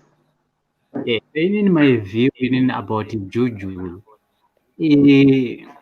mentality yemazimba yakaoma. We are witnesses of things that we do not have evidence of. Yes. Hatina evidence yezvinhu izvozvo but unoona munhu achitowitnessa. Aiwa akazodai so. Genius streamer youth muZimbabwe taitofollowawo tichiona kuti mari idzi dzinoitwa sei. Makadawo tichinyatsoziva kuti mari idzi dzaitwa sei, muchaona pane madrugs, muchaona pane maarms deals asingataurwe nezvawo. Makatarisa chero enterprise yegasi yeyo setup yachona it wasn't that much yekuti zvoni mari yanga nayo ingapinde through that setup. Alright. Saka unoona kuti panga pane ma-underground deals, vanga vari vakomana madhiri avaipinza mari refu kwete yekutamba. That's why vaispendawo. Izvi hazvinombosiyana nemadhara edu unongoziva. Saka uri kuti gasi raingova rekuti vanhu vangoti ndipapo but hapasiripo panga pane nyaya. Izvozvo makadatarisa setup yevanhu vazhinji, especially when it comes to our government in Zimbabwe. Madhara. Okay. Their money you can trace it. But unoona paimba enterprise kanenge kachingoshandiswa seeshado. Kuna anonzi ma-show of companies whereby they are not active, are not involved in any activity, but they earn money through mamwe madhiri anenge achiitwa. Ndo how smart that guy he was. Aiziva zvaaita. So uri kuramba kuti zvoni zvekuromba vanhu ngavamusiye, ngatitotaurawo zvimwe zvokuti panogona pane mamadhiri anga asingaonekwe zvawo. Anga asingaonekwe. Musekuru munoziva, ende munoziva chaakunetsa ndechekuti imana sekuru maakuregerera generation yedu iyi. Handiti maakutisiya culture yaiya. Like you, right now you are in Dubai, you are well traveled. You are seeing other cultures and you bring it here. But culture yedu inotaura kuti zvoni wafa wanaka. Yes. manga muchitoziva kuti zvoni ari kutobva kunoba uko chichi but afa baba hazvitaurwe. That's our culture. Hama dzachona hadzitotaura zvinhu izvozvo. Hama dzacho kwetewo vanhu public isusu. Handimaona. Saka culture ndikupabata mzuku. Issue ye-white party yayo iri kunzi zvoni irikuplanwa kudidi. Kuti muri kuDubai ikoko matone culture yevanhu ikoko. Funeral dzavo makuziita sei. Ndakutozwa kuti zvinodi but handizvo admire. Yeah, munogona kutaridza kuzi admire but he might admire some of the culture. Yeah, but zvoni I wish kuti zvoni on my funeral let it be done this way. Yes. Saka vanhu vakawanda vari zvakafanana na Maya ndo issue kunoku wakabudirira isu kutoshingirirao kuti titobudirirawo but tinoziva kunzi zvoni definition yekubudirira kuZimbabwe kunzi unzi wane mari kusvika vanhu vakuti waromba wobva waziva kuti wanayo. Saka ndo kwatiri kutoendawo izvozvo, ndo kwatakatonanga, ndo kwatiri kutoda iko. Yes. Alright, Tino, rega ndimbopa alright, Justin chimbomira ka Justin, welcome to the show. Sekuru makadini zvenyu? Ndinofara mzukuru wangu zviri kudi. Ane matambudziko aya sekuru. Aiwa matambudziko akaonekwa dzatiwandira nhamo dzacho hey. Dzangu yakahwani sekuru. Zigore rino harisi redu. Right, chimbomira wakadaro mzukuru anditi ndoda kuti Joe ataure mashoko ake ekupedzisira pazuva ranhasi muno mustudio. Joe, over to you. Ndo wapinda panguva yakaoma mukurarama. Unotodivi uchipedzisa? Ndinongoti vanhu ngatisangojaja vanhu tisina ruzivo rwakawanda. Kana munhu ane mubvunzo urari suspicious enda unobvunza kwete kungofungira zvinhu zvinorwadza seri. Uya atofa uyo haachakwanisi kuzvipindurira. I don't know kuti hama dzake dzinonzwawo sei, dzinonzwa vanhu vachingotaura zvavanongofungira zvisina kana chazvinobhenefita. Chokwadi chaicho zvinorwadza ndo chokwadi. Pane kutoti titodzidzawo kuti tingaitawo sei tirarame upenyu hwakanaka, tisimudzire nzvimbo dzedu, tisimudzire upenyu hwedu. Tinenge tichingodzikisira apa tisina umbo hwakakwana. Yes. Chokwadi zvinorwadza. All right. Thanks very much for coming through mzukuru anditi. And I wish you all the best. Wish you all the best anditi. Yeah. All right. All right. Bye. Right. All right. Over to you, Mzukuru. Thanks very much for waiting. All right, Sekuru. Yes. Sekuru unoona mukurarama ka. Avadi kushanda. They don't like to work. All right. Yeah.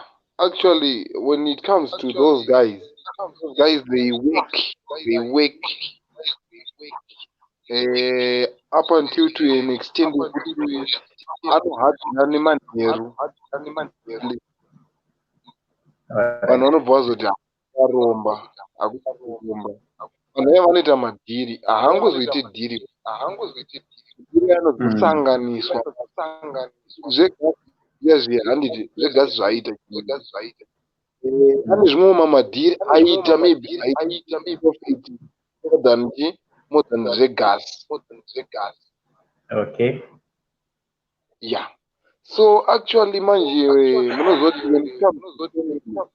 munhu unogona kungoitawo breakthrough naMwari anoitawo breakthrough and then vanhu vanogona kungoshandisa kuti mari and then iwo waita mari agara angoriko ande mukona saka vanhu vanogona kungoitawo incident mufamily handiti vanogona kungofawo vanhu mwari saka vanhu vanobva zoti uyazoita mari ande muri kuona manje saka komana yaikushanda iko zvinezvi zvano isusu generation yetifana isi tikawana patinenge tawana handiti tinoende mukano tinobika pano tinotoba ende tikaba enda mafungo kuti waromba alright ande muri kuona manje saka generation yedu ikugarira vararo kuti yekuromba but kugarira maoko seko alright okay rega timboikanda kune muzukuru wangu umwe wacho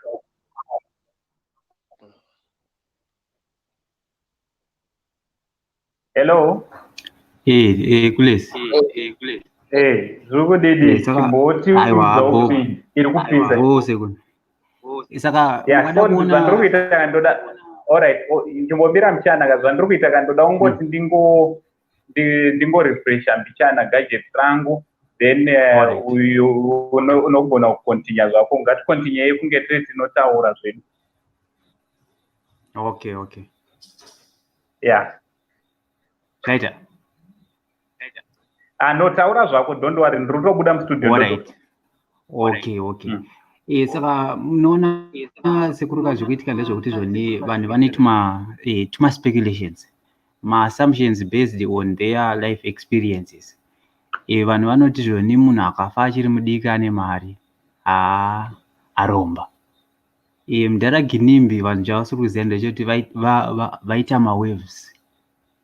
vaita mawaves vasimbisa at 36 nyika yese infact africa yese ikuti vanazva mudhara ginimbi hashamise zvekufa at 36 kune vazhinji vari kuya pamachristian Jesus died at 33 akasheka atheist knows we just talk about him saka inini in favor of Ginimbi and his lifestyle aiwa tinoibiga ende tichatoramba tichishanda kusvika tasvika pamalevels ana mudhara Ginimba ekuti unosvika pakunzi makaromba ndo chaizvo ende edu tichatoitawo blue party makazongonawo pakuitawo mablue party pamberi apo mungoziva kuti pane kamungauya futi kakaromba saka ndochete kulezi tobatana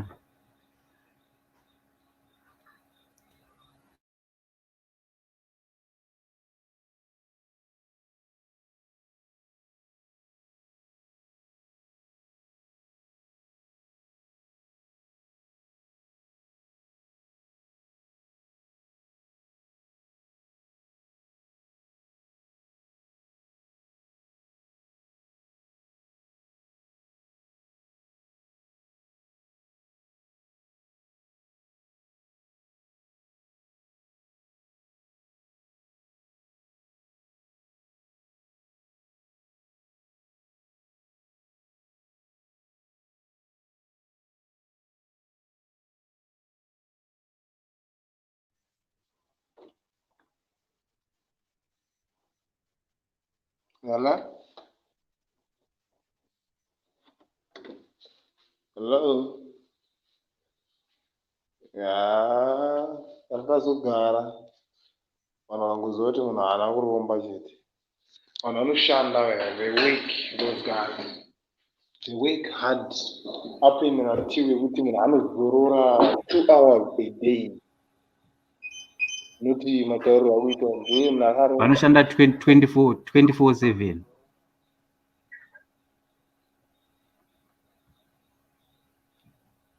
vaisamira kushanda kumana vaizikanwa nzi boys town dzemadhiri vachiflipa mota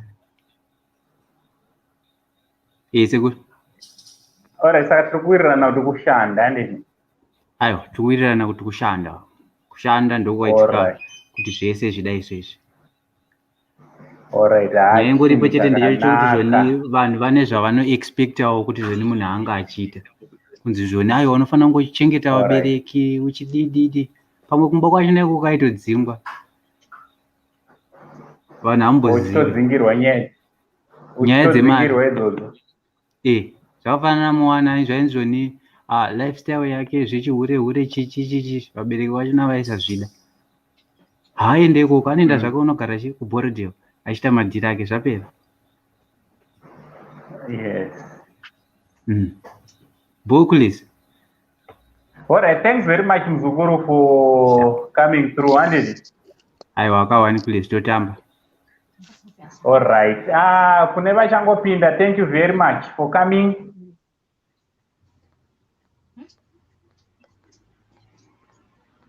Daniel. Kule. Ranga. Kule. Patso. Seguro. Yes. Kule David. Andribo, all right. Nyabaza. Hello, Nyabaza. All right, Nyabaza. Hello, Master. Nyabaza. Nyabaza.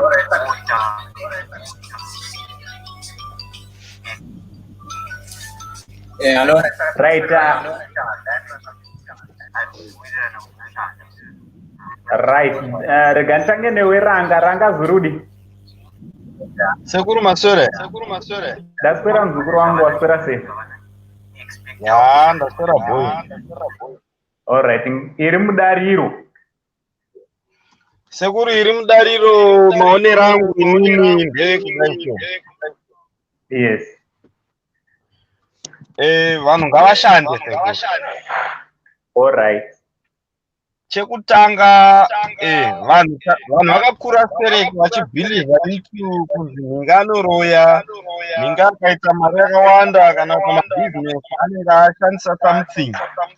But reality iripo manje ndeyekuti ukazotravhela ukabuda muZimbabwe zviya yes no dzakawanda sezviri Cape Town I saw a lot of things yes zvekuti kwatakakurira kwakatilimita zvakanyanya kudai pags 15-17 years ndanga ndakufamba nemotikari zvaita zvinindi yes ainge ndiri exposed because pari pamupesi yakatanga kufamba cho nemotikari ari kuma-17 anga atova exposed kuvanhu vane motikari vanhu vane mabusiness the more yaunoita exposed to those people maideas tichi madhiri kukanzi panoda waprocha bhengi kubhorowa mari unenge wane access because unenge wakurudzira kupinda mumagepe ekusangana nevanhu vanoita zvinhu all right. So isusu tinozotanga kuda kutora driver's license munhu ane 45 years handi muri kuona hauna motikari kana kuita kana kuvawo pane vanhu vanodzisasa zvinhu zveupenyu ndine munhu ari Cape Town izvezvi ari kuita semudhiri raiitwa naJimmy ari kuita mari kutoro anochinja pamota zvaita Jimmy. It's possible for him. Yes. It's possible. So, kuZimbabwe imagine kana une link nemunhu uri muZANU-PF whatever kana kuti minister kana whatever wese une link naGono kana namkuli uya can you fail to reach that point une business idea? Yes. Phone.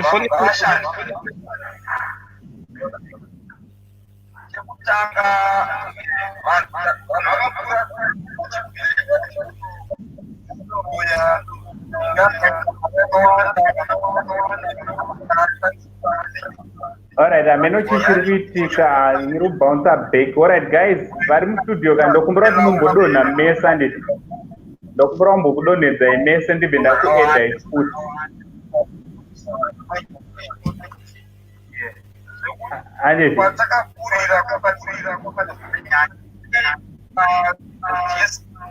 Alright, rega ndimbokudonhedzai mese.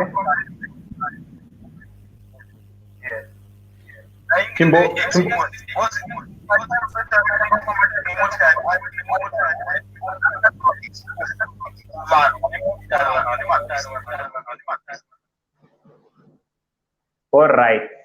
Nyabadza hameno chiri kuitika pandingo kuedha pane zvakawanda zviri kuitika muzukuru.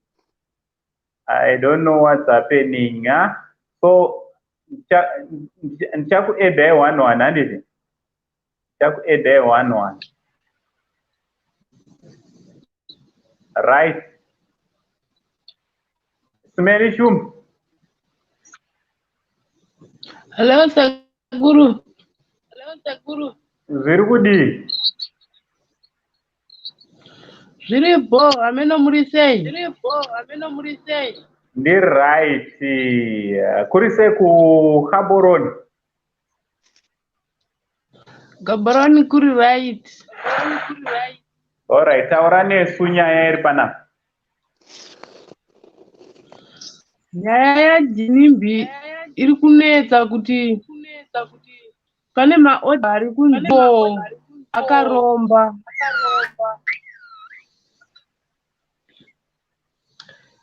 Saka ukazozvitarisa unoona sekuti ndizvo, nekuti baba vake pavari kugara pakodzeri kuti mwana wavo. Alright, pamba baba vachona pakaita sei ende imimiwo munotarisira kuti vagare pakaita sei kuti mugoti zveshuwa haana kuromba. Panga pachifanirwa kunge isiri zvayo chero isiri upstairs, but iri imba inongoratidzawo kuti ndivo baba vake. But panoratidza wani hazvizosviki pane yake imba. Alright, saka uri kureva here kuti vese vane dzimba dzavakavaka iwe uri kuBotswana nditi?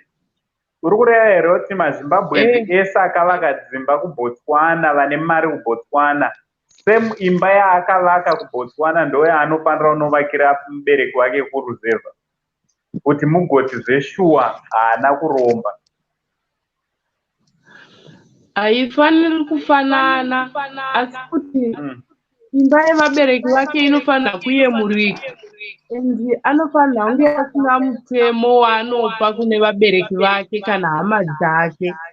Ukaona munhu akuisa mutemo kutoreva kuti akaromba. Alright, hai mafungiro ako nemaonero ako pamwe nemanzwiro ako nemaziviro ako handiti? Rega ndimbokubata Tino.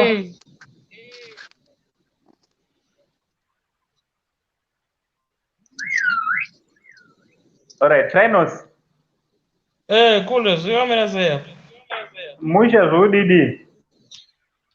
Polato. Alright, ngatiitsiriridze. Ndongotanga panhau dzefuneral dzepati, nhau dzepati yakaipandaurirwa pati yakaoma pamangwana kana kuti sei. Bhozi nazva panofanwa kuti rohwe bhozi muchinda aifarira zvemapati ka. Achiro champopo. Vanhu vemapati saka mostly like zvakafanira kuenda kuSouth Africa nditika. Kana pakafa genga rairata zvokuspina mota zvokuspina mota zviya.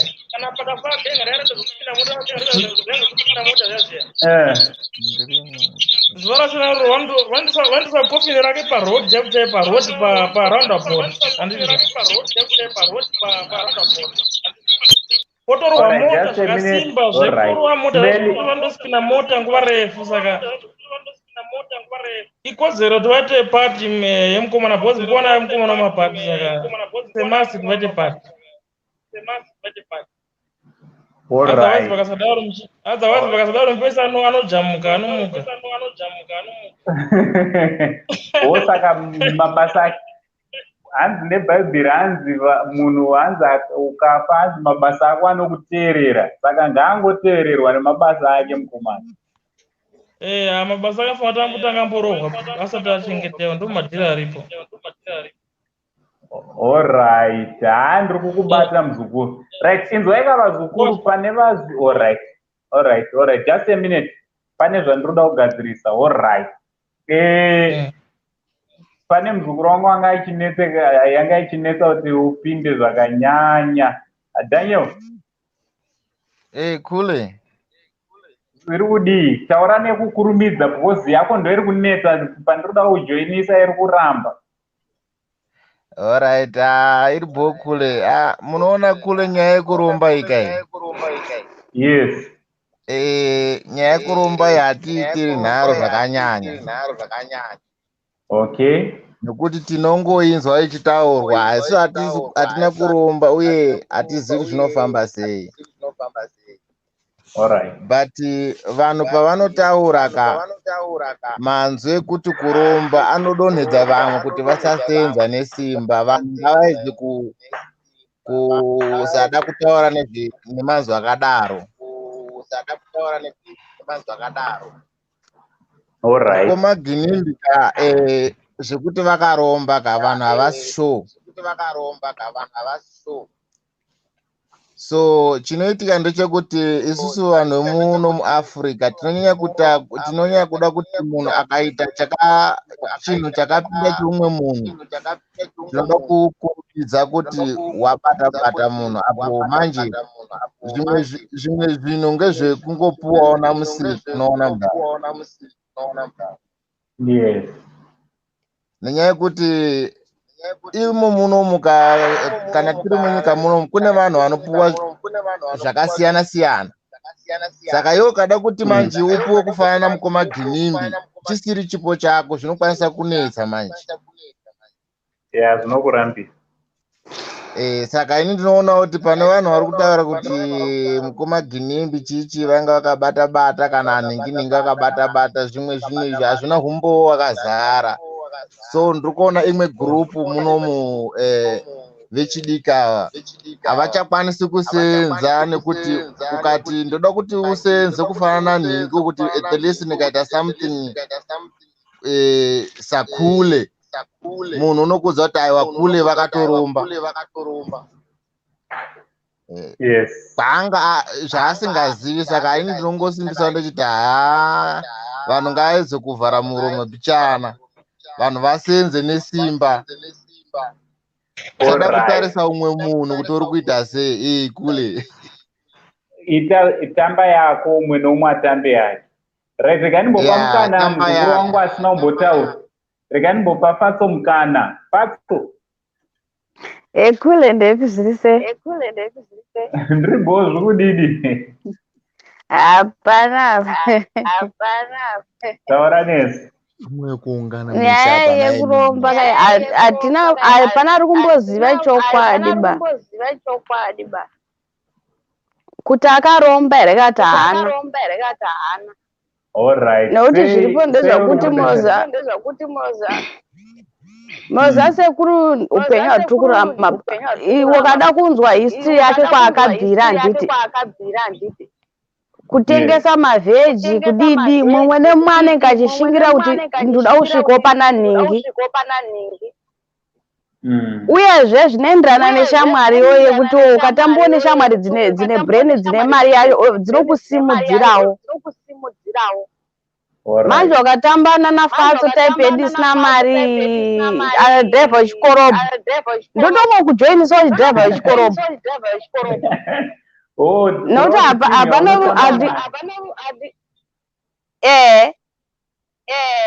saka zviripo ndezvakuti iye akatambawo nevanhu vane tunzwawo ndobva angonzi ndobva avabvunza akati ko imimi guys imimi mukuita mari, inini handisida mari yenyu asi ndirati ndipei chirauro ndodozibatira ndega.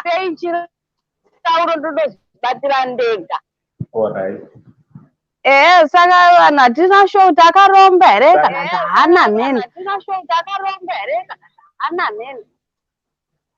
Isusu vanhu ngatingoti iye naMwari wake ndo anozivana. Plus nyango tikaziva kuti akaromba kana kuti haana inini iwe uri kwauri ikoko muzukuru neni ndiri kuno kunongondibatsirei time yatiri kuswera tichingoti akaromba haana kutotenga data yekuenda mumagrupu emafacebook mumastreets esocial media ani maona manje nekutukana aizve ndatitounge ndichavharwa nempama imo mumasocial media imo mukuti iwe hey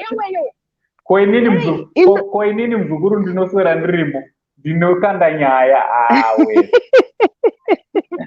sekuru zvakaoma zvepasi pano kada kuzvitedzera unokwira bp munhu ingotamba yako iri kuri iwe tamba iri kurira munhu ngaite zvaanoda neupenyu hwake ndehwake munhu ngaangotamba yake zvitori nani kuti iye akazisacrifice ega pane kuuraya vamwe vanhu. Alright. Saka ngatingotamba imwe nomwe ngaashande asi chikuru chada kukurudzira nhaka vechidiki ngatishandei nekuti zvashuwa kuzonoromba kunourayisa dzinza rese kupera kutushuka. Saka isi vanhu ngatingoziyai kuromba here kana kuti haana kuromba mheneko ndezvekumbawo kwavo tototadza kulasadza pasaka izvo kungovhura mapoto ese yangoginimbi izvezviginimbi vanhu ngavamusiye munhu azorore ngavamusiye taura zvako singatizvibvunzei sekuri kuti patinozofa isusu tichaitwa sei munhu iwe mumwe nemwe ngaazvichenese paari chete namai mwairambiro sadza baba ikunde murare mbo. Alright, thank you very much. Trinos. Sure. Shoko rako rekupedzisira guru. Ndambotaura panhau dzemukomana kuti nyaya dzemari dzekuita mamiliyoni zvinofanira nekuti wakatangira papi background yakamira sei Mozi mchinda wayo angane makore angane 36 years andizia akatanga kuita mari ana makore mangani kusvika azosvika pamari level yakazosvika akatanga kuita mari ana makore mangani tofanira tive nehistory yakaita seiyo futi mulife like source of income yake yakamira sei and then ndozvimwe zvoda tingosvora-svora kuti pamwe pamba nezvibata-bata but hatinyatsoziva manje zvakamira sei but ndonyaya yacho inenge iripo nachingosvora-svora kuti yakatanga kuita mari ana makore mangani makambani acho nakamira sei like background acho nakamira sei vabereki vange vakurarama sei inosvikaita saka ndomadhira acho anenge aripo ndezvingofungidzira saka pano akabata because kana munhu achigara mumba yakadhakwa uchigara muhotera kazvi hazvizomake sense ndopaunozonzi chero usina kuromba ndopaunozofire pa aiwa kungosvora ndochingova nemadhautsi ngoti pamwe ndozviri kuitika pamwe mari yako ndingosiri sure aiwa ndapabata muzukuru thanks very much for coming through handile bokule all right right TK sekuru muri sei ndiready ndoda kuti ungotaura kahwani wanopeta nyaya muzukuru kuitira ndise vamwe vairi vari panze vekupedzisira it's okay sekuru inini issue yangu ndeyekuti when it comes to issue yanaginembika pane zvinhu zvatinofanirwa kunzwisisa semaafricans. Alright. Ukaita murombo mumhunga ndiwo unonzi unoroya. Alright. Ukaita mari zvakanyanya vanhu vanokuti either une mushonga. So inini chandongotaura ndeyekuti I don't have to this guy.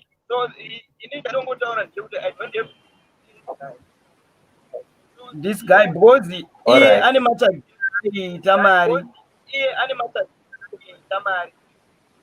Then the second issue ndeye when it comes to magariro evabereki ndokuita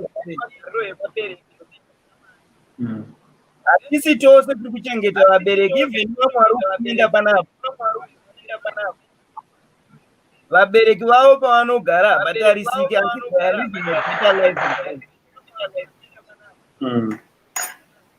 Saka uyo inyaya yekuti icelebrity ndosaka tikaro asi isusu it's a lesson to us kuti nemawaniro edu ngatimake sure kuti our parents are living a better life. Yes. Iri bhokule. All right, ndinotenda muzukuru, thanks very much for coming through. All right.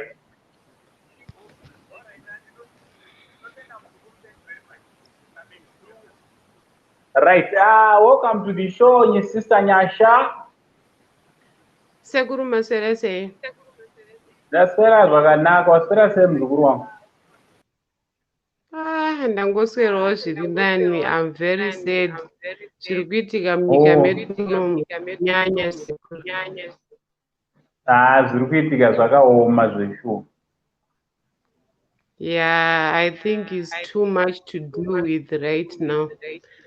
Right, takatarisa nyaya yamatikura mudare iyi.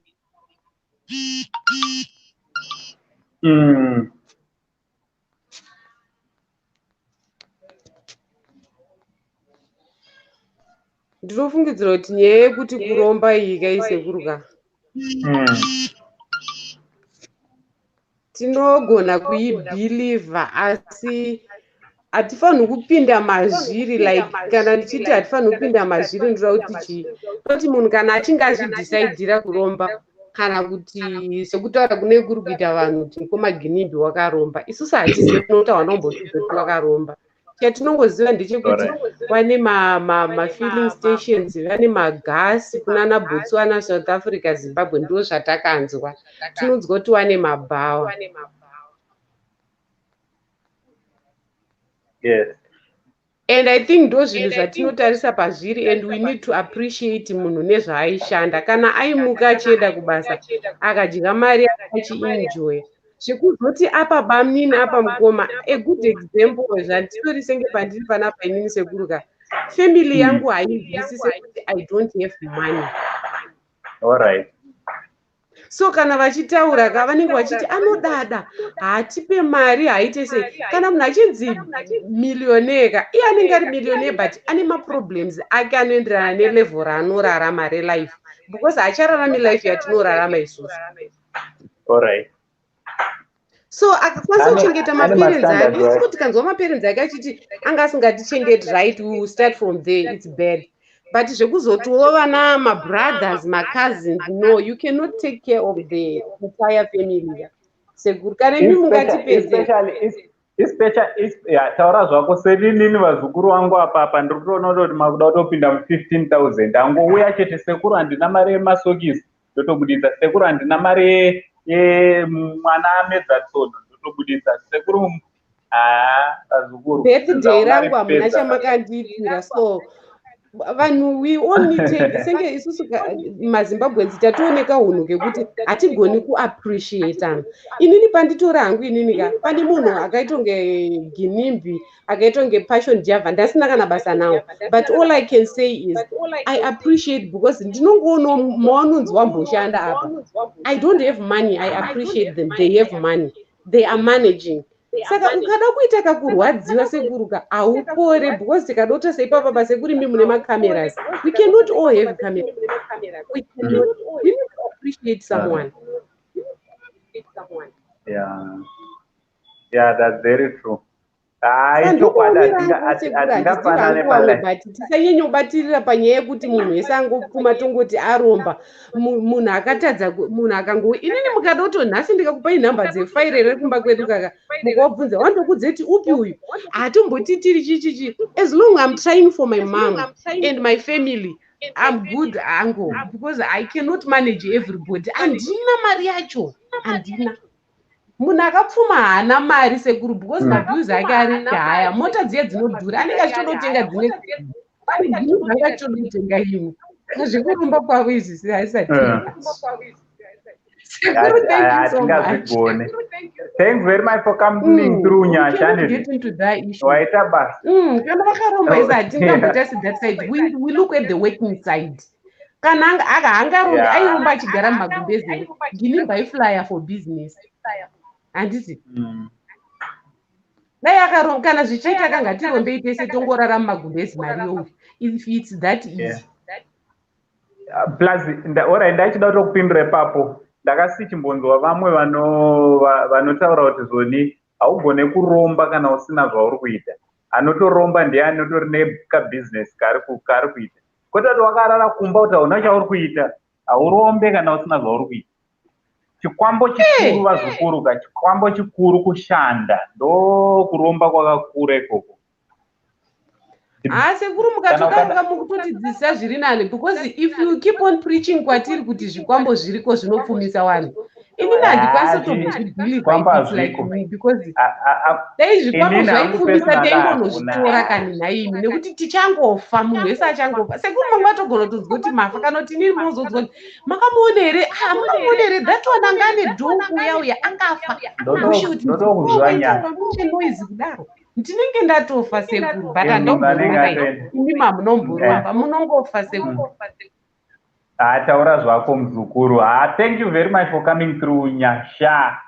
Kuromba kwandokukurudzira Nyasha. Ndinotenda zvikuru. Kuromba kwakakura Nyasha ndekuku. Yeah, thank you sekuru. I love that. I like it sekuru because hamuti bhabhadzire, munotudza chokwadi. You only have to tell us the truth. Ini munhu akati achade Saint family ngarege akabata taurana chokwadi. Isusu tochemberera panapa sekuru, panotaurwa chokwadi ndopatochemberera. Bye bye. I love everything. Bye bye. Thank you. Much love, Vanity. Bunzai ranga panapa tobhabhadzirana here pana. Kule ngatudza nechokwadi. Taite kubhabhadzirana hatina. So vamwe manje ndo vari kundituka kuma comment section uko. Ndiri kutukwa zvisingaite zvikanzi sekuru unozviita sekuru nezera rako endava. Aiwa usekuru inyaya vazukuru vangu ndo vanonditi sekuru, saka mungatotukana kuma comment section, inini mondirega zvangu mwana wemuyeradziwa. Sekuru ndazoenda isina kupedza. Zve ndo vanda kuti udzoke. Thanks. Ndanichida kutira kuti sekuru maonero atinoita zvinhu akasiyana. Then I feel like background again makuriro atinoita zvinova neimpact mulife yedu. Ukakura iwewe uri vabereki vanokuudza kuti kana zvinhu zvikadai means waroiwa kana kuti those things zvinotoita kunge zvinoshanda kwauri, but inini mubvunzo wangu umwe chete ndewekuti pamunoti mimi varoi, vanhu vaita zvemushonga vadya munhu paipa, munhu afushirwa anonzi adyiwa, tikanodhiga munorava tinowana nyama yake yakadyiwa, kana kuti unonowana bhodhi yake pavakomana ivava. Hapana proof yaungandiudzawo kuti munhu achanda ari kutaura kuti ndadai. Hatipe example yaBeyonce. Hanimuona paakaimba album rake riyaHalo rakaenda famous, rikaenda everywhere. Macopies akataiko millions and millions of copies. Mamillions emacopies iwayo nemari yakungwa nayo, unyatsoona kuti munhu aita mari. Utarisa zvimwe zvinhu zvaaita like adverts, zvinyi, a lot of things zvimwe zvinhu zvaaita zvaigenerate more cash.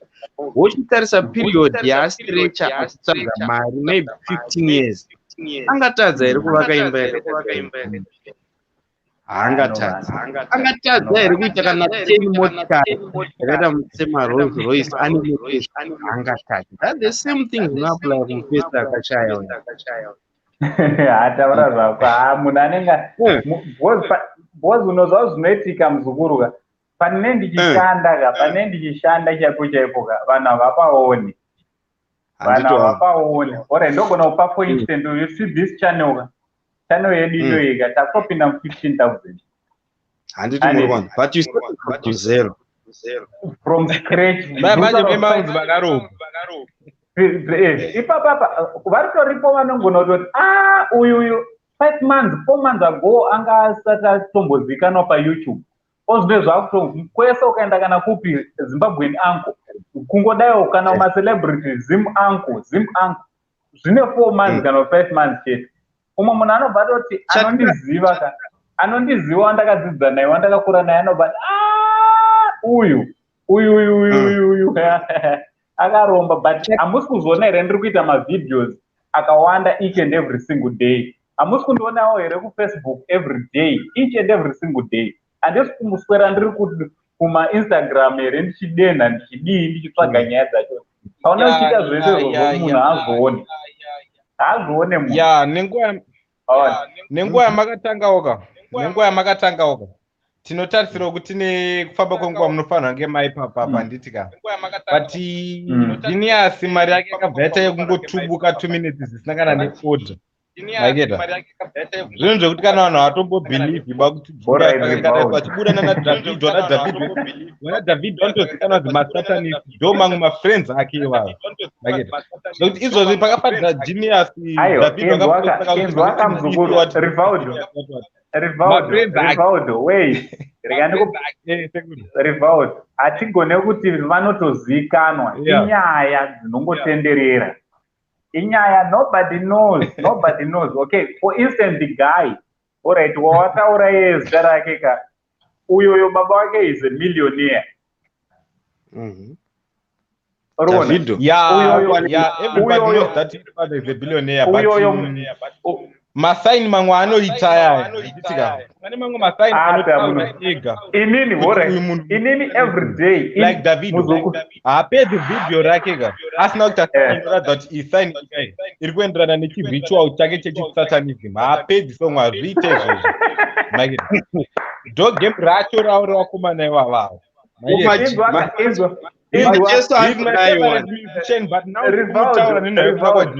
anofara but not Satanist. Rivaldo. Yeah. Inzo akandimbotaura. Inini every day pandinopedza each and every single video ndinoti chi. It's much love. Saini yangu ndinoita se.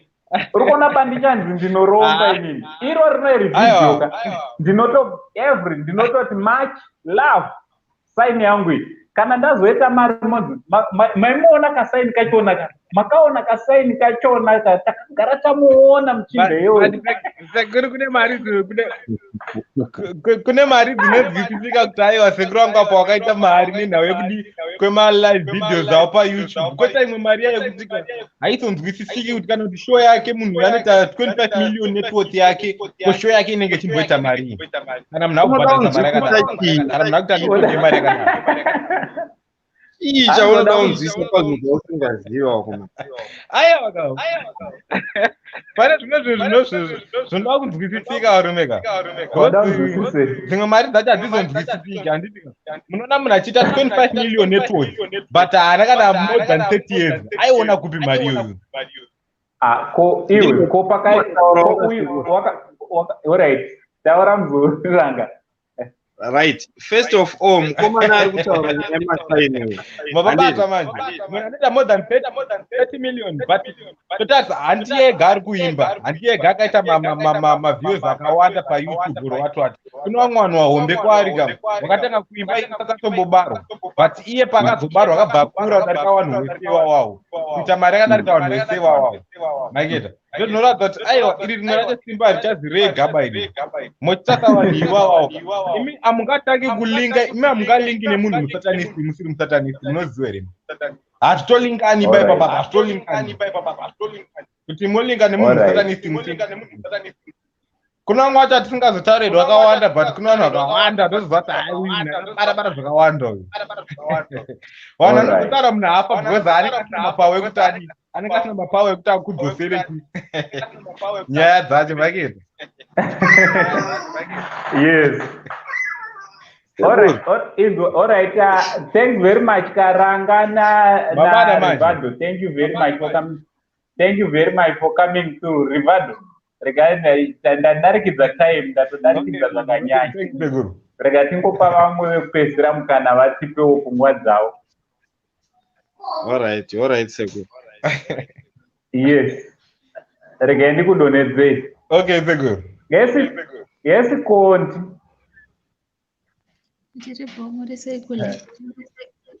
Ndiribo, right, Makalan. Seguro ina. Hello, Makalan. Ndinenye kuda kutaura kuti. Hello. Taura nesi. Muri right here seguro. Ndiribo zvokudini. Nyaya ndiri kuona pane zviri bro. Ende nyaya ndinoona panyaya yeGinimbi ndeyekuti tine vanhu vane mabhizinesi vakawandisa muworld munomu handiti. Kune vanhu vane mabhizinesi akatokurisa kupfuura aGinimbi. But the difference ndeyekuti the way yavanospenda mari yacho, the way yavanoshandisa mari yavo handiti. If you see munhu wekuti anotora mari easily kuspenda mari yacho anospenda pane zvinhu zvisina musoro. There are people who are worth billions. Billions. The same thing. The same thing. Samuel Musandirere it's said what said is that the fact that I kandira mahore mari achitwekesa vasikana over 40,000 kokuita mabhazari and help my youth very said is nyaya iyo yatingi iri kusekileta zvakanyanya.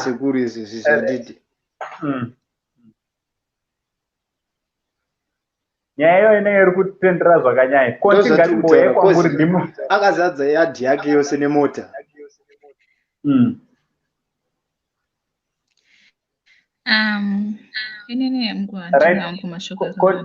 Konti rega timbouya kwauri umbotiudzawo kuti zvoni hanzi ndimi maitweka kaini. Maya. Ndomborera hangu kuti vamuwasikana ndo vataiona vachitweka. Kwaitwekewawo komana. Gamba raifara zvarona gamba.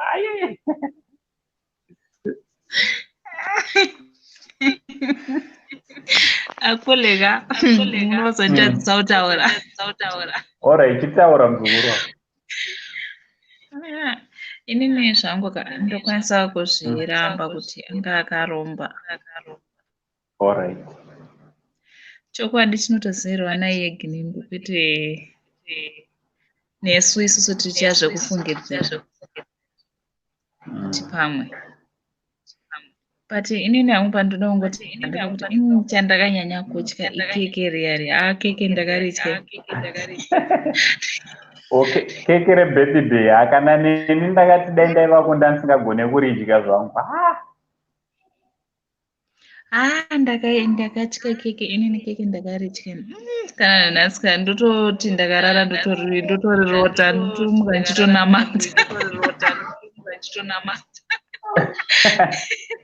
Alright. Rakakuvhiringa. Seuri kudaro bati ndoda kuti timbotaura kamuzukuru. Ndoda kuti timbotaura kamuzukuru konti because nyaya dzacho dziri kutenderera mumastreets esocial media. Vanhu vari kuti zvoni vasikana muri kumazuva ano muri kuita dambudziko rekuda zvinhu zviri easy. So hanzi mada zvinhu zviri easy muri kubva hameno kuti muri kuslay here hameno. Ini handisa ndatonzwisisa ndosamuchibva kuti handisa ndakambotaura zvekunzi anonzi slay queen wachona akaita sei. Ndiri kutoda kutonzwisisa kuti slay queen akaita sei. Kana newe? Ndinoda kuti handitosi kutozivawo kuti zvakaita sei. Ndatozivawo. So what's your take panyaya yakaita seya Moana iri kutenderera kuti hanzi she was pregnant according to tatenda kudza munin'ina wachona ndiye akakonfirma kuti no, she was 6 months pregnant and muchiguma anga akapfeka engagement ring yemuchinda akanga ari kuSouth Africa anditi and muchinda boyfriend yake kana fiance yake haina kuuya kupati yake. Then vozoenda tsaona mumotikari aina Ginimbi, aina Karim, aina Michelle, aina Alicia, musikana weMozambique uyo. Kuroti pavanhu vanoona vanenge vachiona kuti aiwa vakomana vangu vari 2 nemasikana 2 vanhu vanga vakatokwanirana handiti vakatokwanirana vanhu indiri ndongotaura zviri mumasocial media. So munoionawo sei nyaya iyoyi? Sorry. Ipapo panotityise zvapo zvinotoshamisa kana inge mukomana wacho paanozonzwa kuti vanga vari 2 mumota anofila sei? Aipapo pari chiri kutondinetsa neni kuti mission yaifambirwa kwakachenero. Amen. Ndo vanozwana naMwari. All right, bye-bye. All right, thanks very much for coming through, mzukuru wangu. Thank you so much. Thank you. All right. Right, vazukuru, nyaya muri kudzinzwa dziri panapa handiti nyaya dziri panapa nyaya dzemukomana ndofunga tangodzinzwira nyaya dzachona dziri kunetsa dziri kutenderera mastreets esocial media. But ini ndinoda ndikuudze chokwadi vazukuru, ini ndinotaura chokwadi panapa, kana uchindivenga ndivenge. Idzi nyaya dzekuromba hakuna munhu ane chokwadi nazvo handiti. Right, ngatichiregai zvelife yaJinimbi. Jinimbi akatorwa pake akapedza. Vaakanga anawo Moana akatorwa pake akapedza vazukuru. Nyaya yasarira inini newe. Inini newe tine race, umwe nomwe ane race yake panyika panapa. Each and every one of us is running their own race. Handiti, race yako yauri kumhanya ka hausi pacompetition nemunhu, hauna uri kukombita naye. So chikwambo chihombe vazukuru ka, zvikwambo zvihombe tese takadaiwoka takazvarwa takatoromba. Tese tiri takaromba vazukuru. Kuromba kwatakaita musi wakazvarwa uine maoko akapfumbata kudai. Zvongo wakatobata ipo paya ndo urombwa chaiwo uritori right. So what am I saying? Isusu tinotenda kuBhaibheri handiti Bhaibheri rinobva rataura nyaya yekuti hanzi ivaone a dream inokupa which comes with multiples of businesses handiti. Urombwa chaiwo ndewekuti wakarara uri mumba mako mzukuruka wakatarisa ceiling yako kana iri ceiling kana kuti wakatarisa marata ako ka chimborota hope mzukuru gaya kuti zviri kunetsa kumaraini kwedu ndezvipi. Unoziva kuti izvezvi umwe munhu kumaraini kwavo ka hakuna munhu anosona izvezvi, but uchingorwisana nemastreets esocial media unotoona umwe munhu anotokecha mafeelings, kutoita mafeelings seiwa sei watuka passion java, sei uri kudaro pana sekuru, sei muri kudaro enzwaika. Ndoda ndikudze vazukuru chokwadi chaichai tiri pamabasa manzwa vachona ivana Jinimbi zvavanenge vachiita zvavaitawo ka anonzi macontent creator handiti vaito tine creatawo content yekuti tiwane zvekutandara nazvo handiti. So tisakeche mafeelings nenyaya dzepasocial media vazukuru. Ngatishande, ngatifokase wherever you are, fokasa neupenyu hwako, funga nyaya dzekushanda kuti ndoita sei mari, how can I ndoimprove sei life yangu handiti. Kana isusu tichiti Jinimbi anga asingachengete vabereki vake sei, iwo uchishanda uite macorrections achona handiti. Ngatishande tiite macorrections achona vazukuru.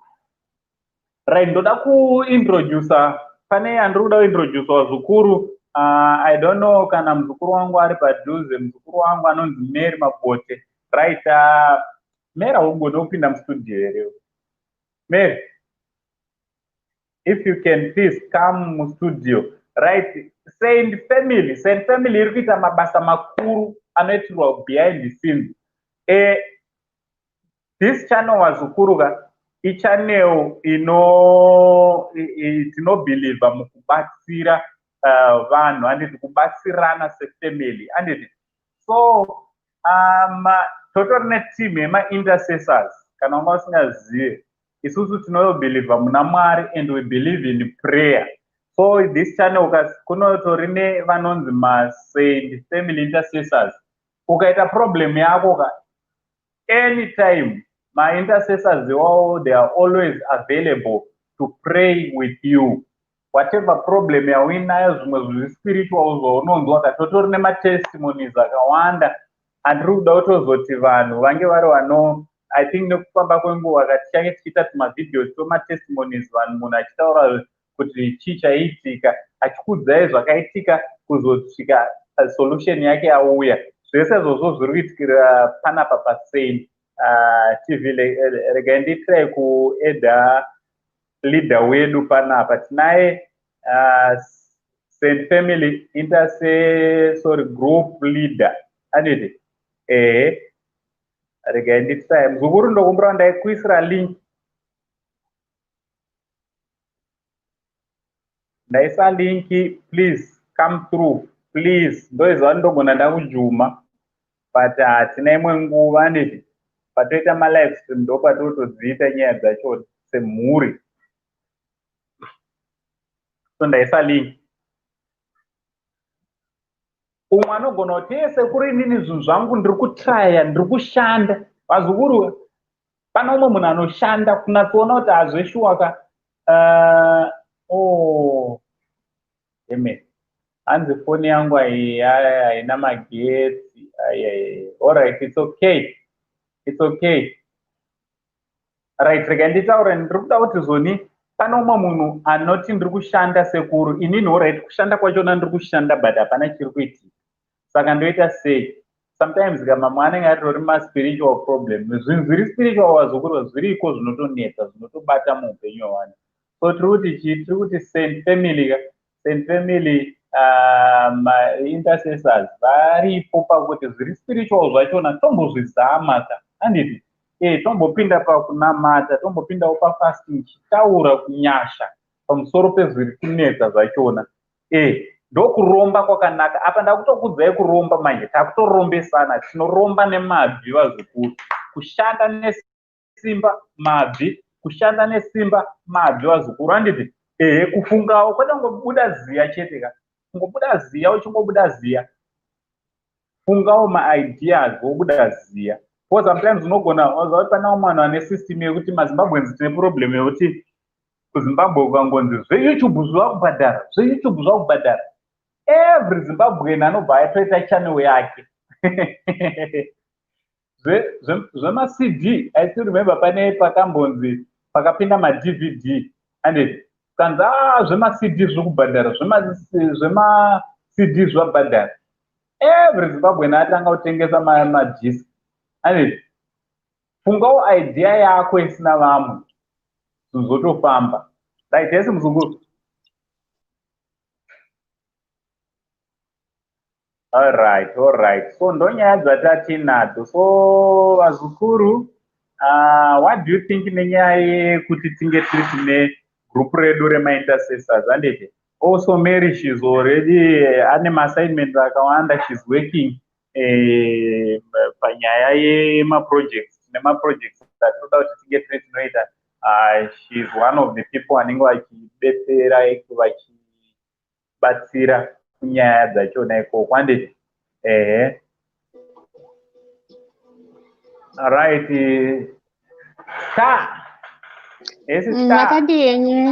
makadini ndinofara wakadi yako muzukuru wangu tiripo yes ini chanda ndichingoda kutaura ndechekuti pane munhu anyora comment zvikanzi Kinimbi ane 36 years saka mari yanga aita rini.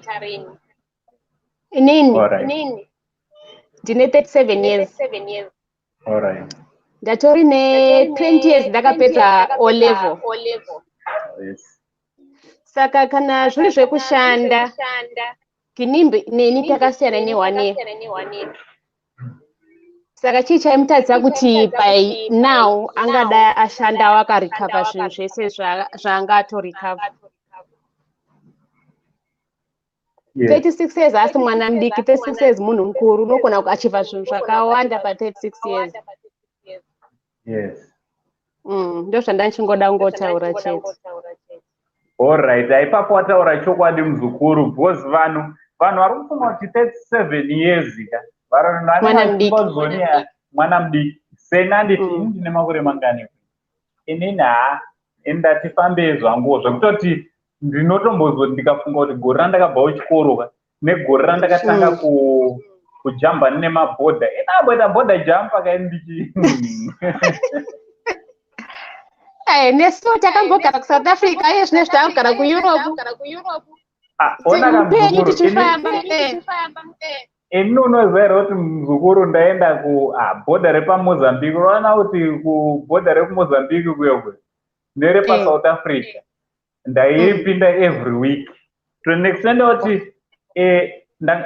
zvimudhindo zvekumozambique zvaindibhowa zvanga zvakakura zvisingaite chiri cheround so vaiti vakangodhinda ka2 passport page 1 raibva rapera so what I used to do ndapesa ndakupinda pabhodha ndisingachadhindise passport ozoti kana kuSouth Africa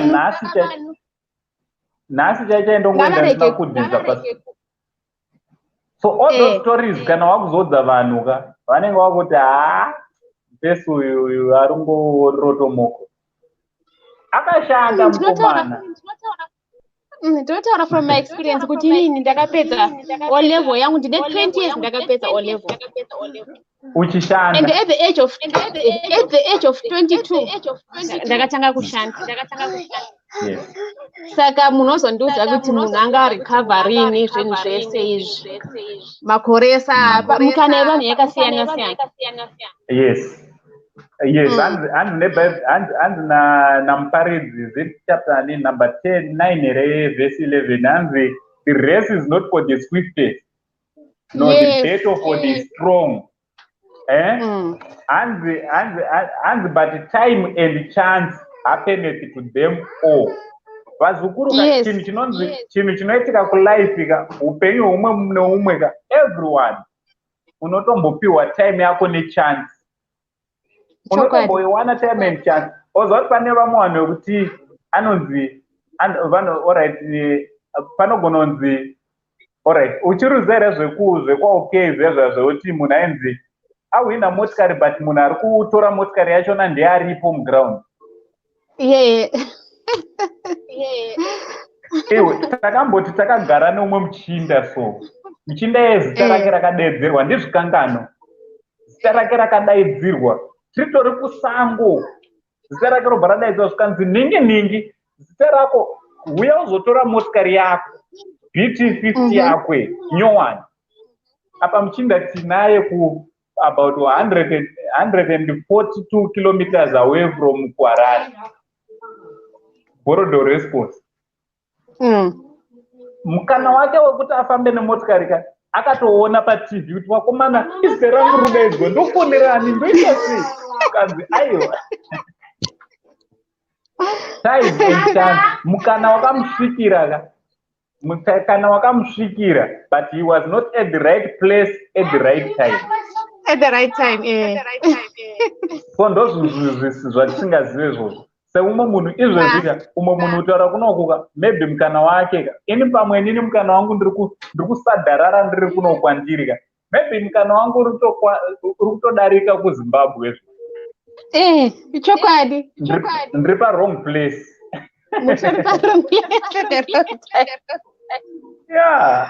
voitika izvo saka ndozvandachingotaurira vanhu kuti munhu ane 36 years because inini ndinorangarira kupedza kwangu kwandakaita O level even though ndisina mboendera mberi nechikoro but ndine 20 years ndakapedza O level saka ni 20 years kana wapuwa mukana unogona kuitei nadzo unotoita zvinhu zvako isi totori navakomana vakawanda vandori neless than 20 woga vatoziva takadzidza navo vatori nemazimba avo nemazimotikari nemabhizinesi iwe ndopa uchiri tuwa ndopaipe kuti ndikamira nawo ndoti ndakadzidza naye takakura tese anoita seachakubvunza kuti iwe uri kutaura nyaya yekuti makakura mese ndo wakazosara papi paukura pacho aisingaongokwira pamakoro thank you very much muzukuru thank you okay bye inzwai vazukuru inzwai nyaya iri panapa vazukuru takadzidza naye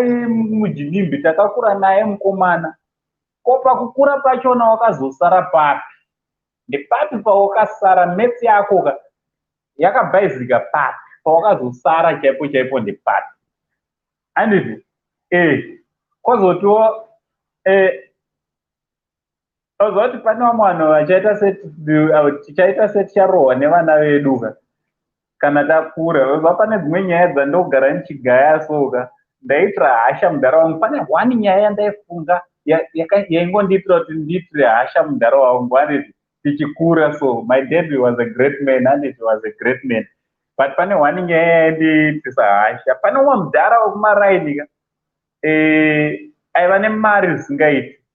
Pane mudhara aiva nemari zvisingaiti handiti. So aingova nesystem yoti mudhara yeyu takakura tese vachitaura nhoroondo. Doti mudhara wamururama muchingonongeza.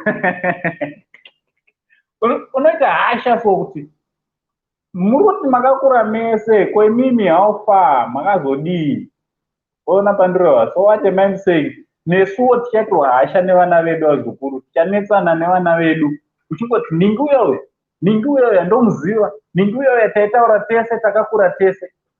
Mudhara, kana muchiti makakura mese, chii chakakuita sei kuita zvaakaitawo kuti aite mari, kuti aite mabhizinesi? Unoona pandirova. So nyaya yeku hard work but kufungawo futi ngatiite hard work kutanga panapa. Kusaite hard work yekubuda kana nemapiki nemafoshoro everyday. Ayo ita hard work muzukuru apa kugarawo. So wakagara uri padheni kuti ndodii handiti plus rega ndikudze kana uchitanga chinhu anything chaunotanga, people always discourage you. Okay, ndoda ngokudza zvamuri kuona zvamunoziva zvepadhuze. This channel I was discouraged. Vanhu, do you know kuti vanhu vandakatanga kuudza kuti ndodaita zveYouTube.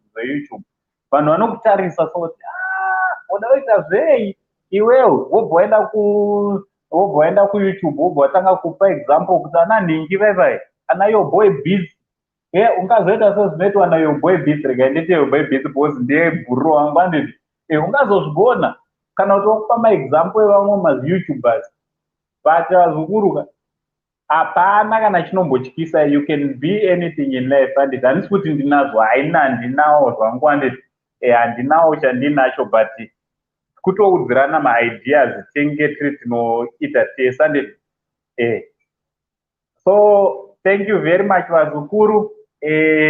Vanenge vachida kutaura nauncle Saint handiti, togona kuenda kuFacebook. Facebook unonotsvaga akanzi Saint Steve handiti, Saint Steve. Ukaenda kuInstagram handiti tinofollowa nawo vazukuru. Kungonofollowa nawo kotinozivikanwa nani kuInstagram, totozivikanwa nemi vazukuru. So munongononifollowawo woende kufollowa back handiti. Akanzi Uncle Saint Steven handiti. Uncle Saint Steven. Steven yachona ina STEPHEN handiti. Tine group redu futi rakanzi Uncle Saint Zimbabwe Official kuFacebook. Let's go and join that group vazukuru. Ndinongokurudzira kuti tijoine group iroro. And also tine WhatsApp group handiti. Tine WhatsApp group. Tinogona kunojoina futi WhatsApp group iroro. Ikoko ndokwemadirectors, ndokwandine ndichiudzwa kuti ita so. So madirectors eSaint family ndimi vazukuru. Imimi ndimi varidzi vechannel. Channel panapa titi handingomuke ndakaita zvandinoda, aiwa ndinotoudzirwa kutoti ngatidai nemi.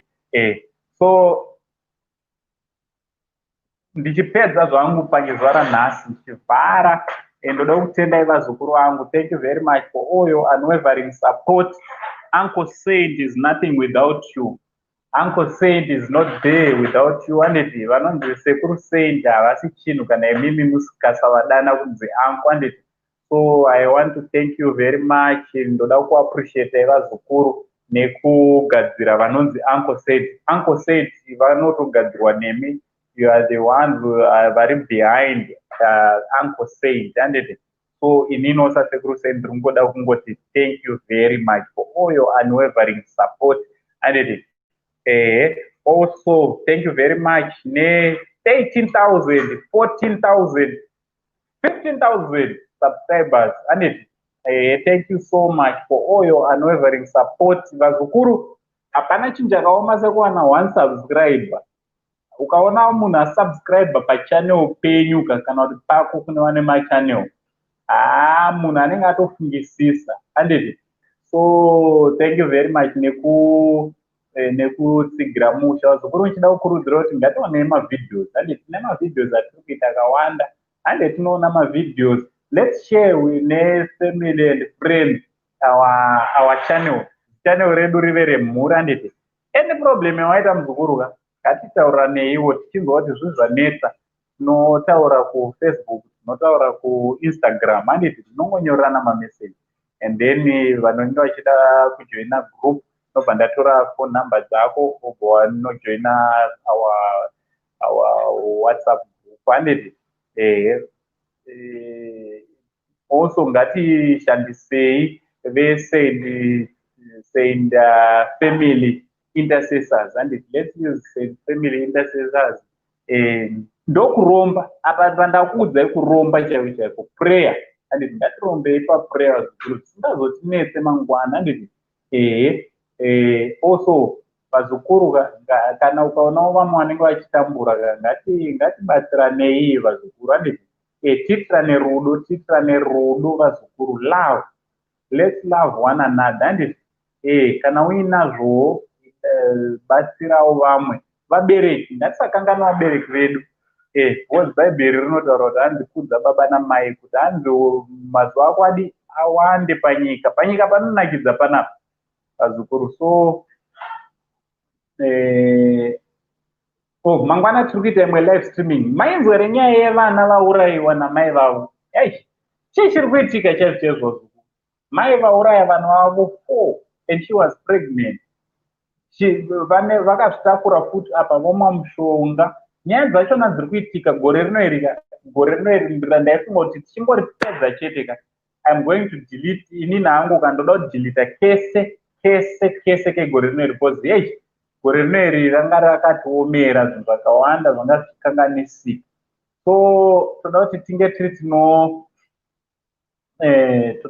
tiri tinotaura pamusoro penyaya amai vauraya vana vavo 4. Ngatitaurei mangwana tinzwe kuti chii chinombonetsa mudzimba.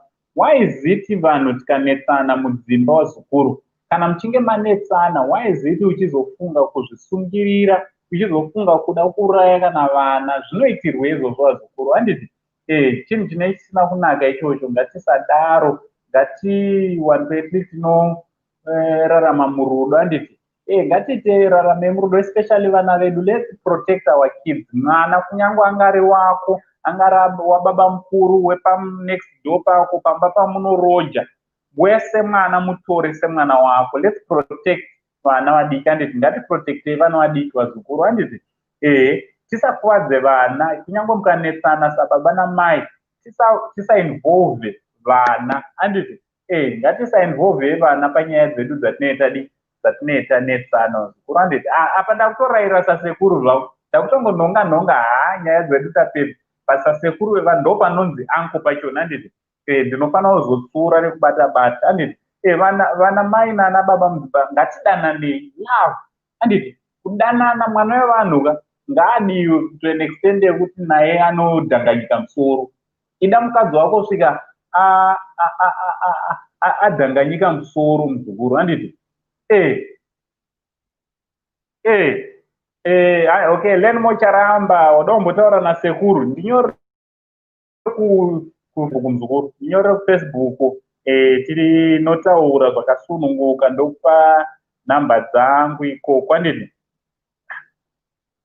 Vazukuru vazhinji vanondibvunza kuti ko mavideos edu pane song inoplaya pekutanga. Sekuru ndimi makaimba. Ndini ndakaimba mufungi wazukuru. Ndiri kudzidzirawo kuimba. Song yachona ndeinoyi handiti. Chimboiteererai mondiudza kuti zvakamira sei handiti. Mondiudza kuti zvakamira sei.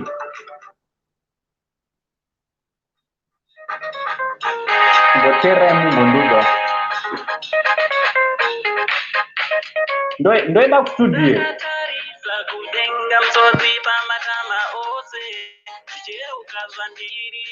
panzi umwari kurema ndiriko kumbava ndiriko kumakuwa ndiriko kumabawa handishaiwe kunema ndiriko kumbava ndiriko babando kombira ruregerero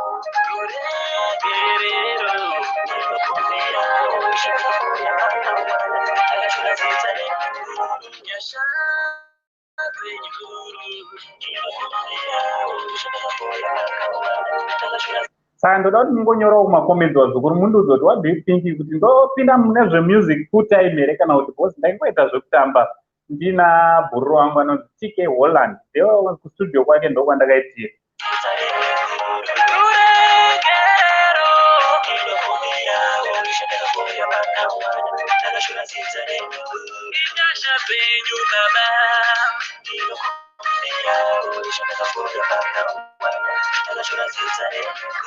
terera ama yangu zviri zvako wazviona chitokera kuna Mwari iye achakuponesa terera ama yangu zviri zvako wazviona chitokera kuna Mwari iye achakuponesa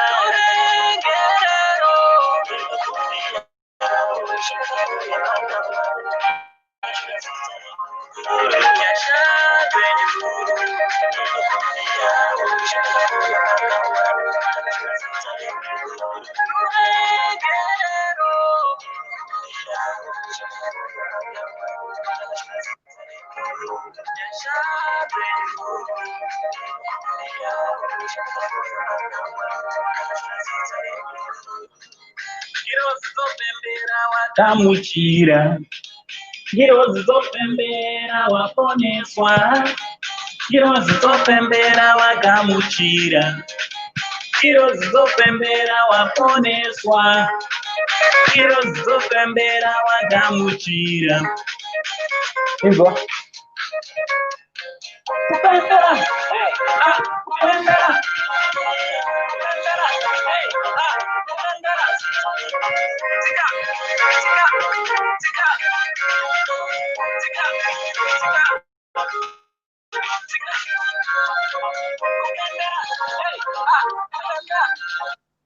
ndiani uyu pane munhu ari kutamba songenyu hanzvadzi yangu iripo here hanzvadzi yangu iripo here iri kutojaivha songenyu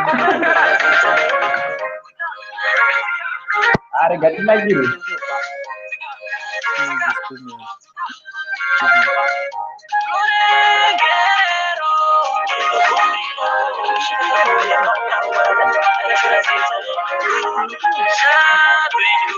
kumboita kuti vanhu vaone mukadzi wako uyu boy nai vazukuru mwezaira kuti iyo boy akaroora hanzvadzi yangu nditsana wangu chaichaiyepo paya uri kufidhiwa painanha kana uluma zviri kudi taura kuti imuritsana wangu futi muziva ngatisiye nyaya iyo right ngatimboita zvebasa 2 hours muri kuita yako mana tashanda kuma rega ndiite ndo malive achanetsa kuita kamalive achanetsa zvirudidi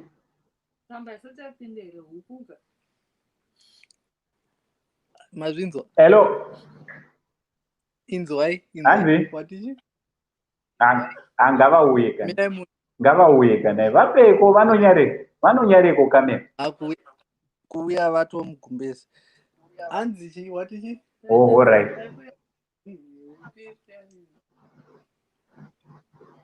hanzi tsamba nehuku hanzi tsamba nechi nehuku tsamba nehuku ndiri kurasika papije eka kuti tsamba haufa tsamba yauya hukuka zvari kubvunza kuti haufatsa shausadaro sha kwai ndindi kudaro here ari kudaro ndewenyu weropa renyu tsamba yauya aiyewa mani yauya ari kubvunza kuti tsamba Hello. haufa. Hanzi tsamba haufa. Uri kubvunza here kana kuti kundiudza kuti tsamba yauya? Kubvunza kuti tsamba haufa. Vasada kubvunza nyaya dzakadaro dzinondigumbura ka. Mahwani yani.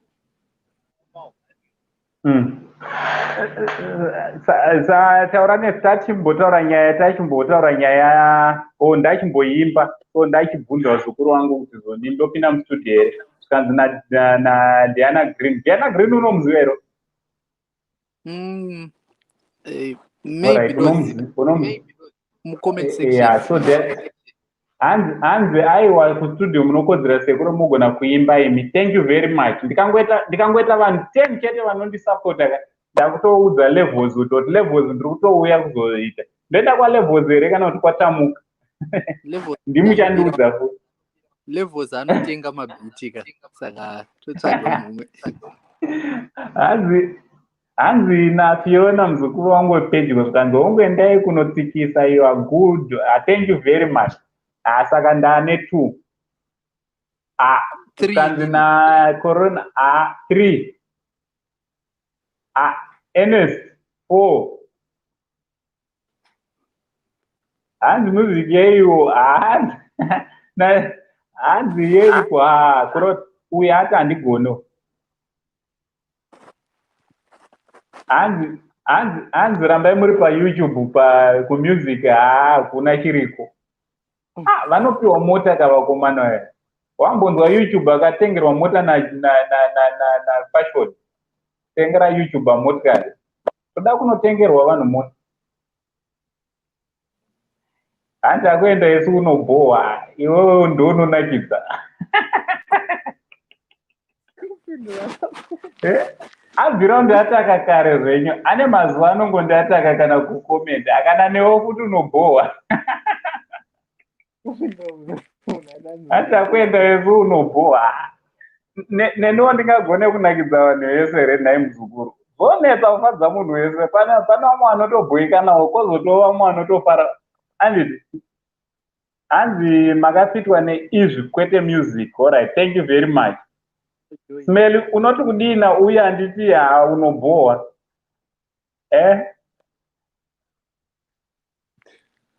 Alright, hanzi song ndo zvese sekuru. Thanks very much. Macelebrity Smeli hanzi okay. Mune problem yekuti zvoni mafans akakureply munopindura rafu.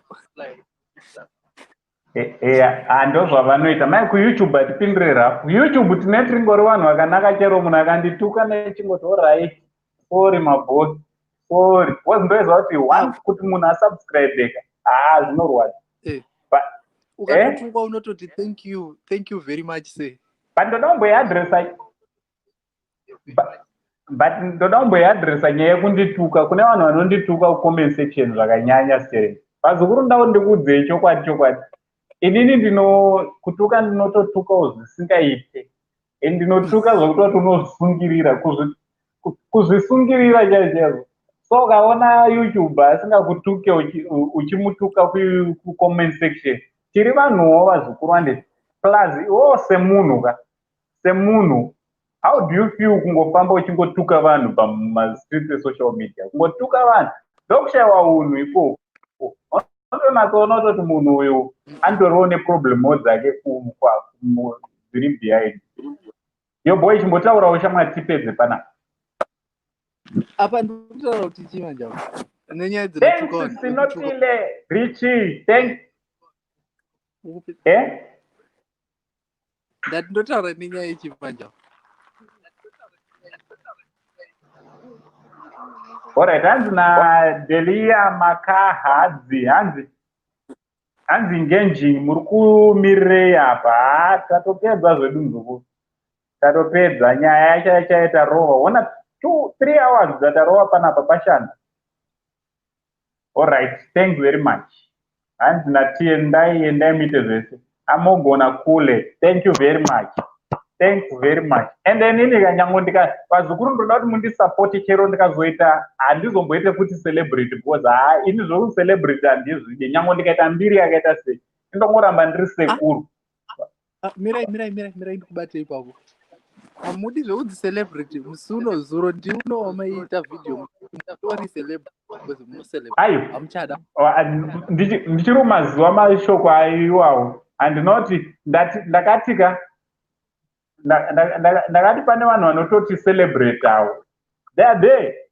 Kuna mumwe munhu anotocelebrate avo ango sei kunzi celebrity kazongora kuti somebody is celebrating you.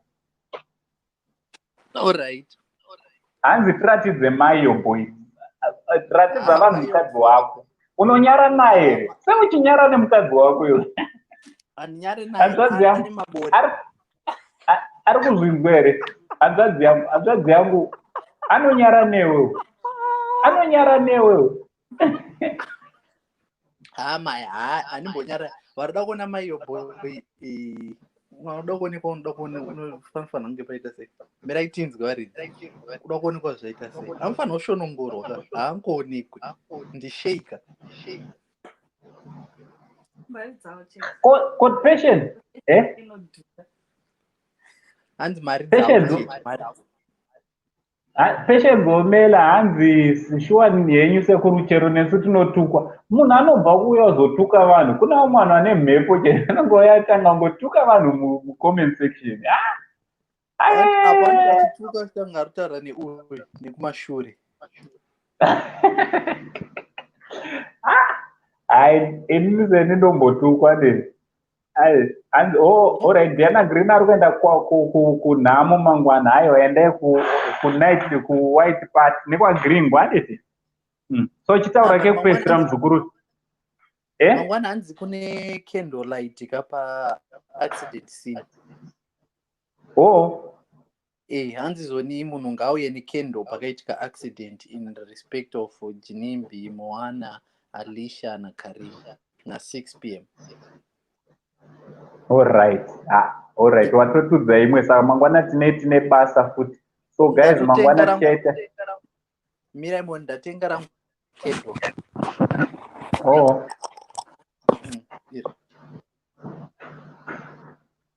Alright. Ndo makendo ekuchando kwenyu kwamuri. Kuchando kupi kuno kutori kugeni.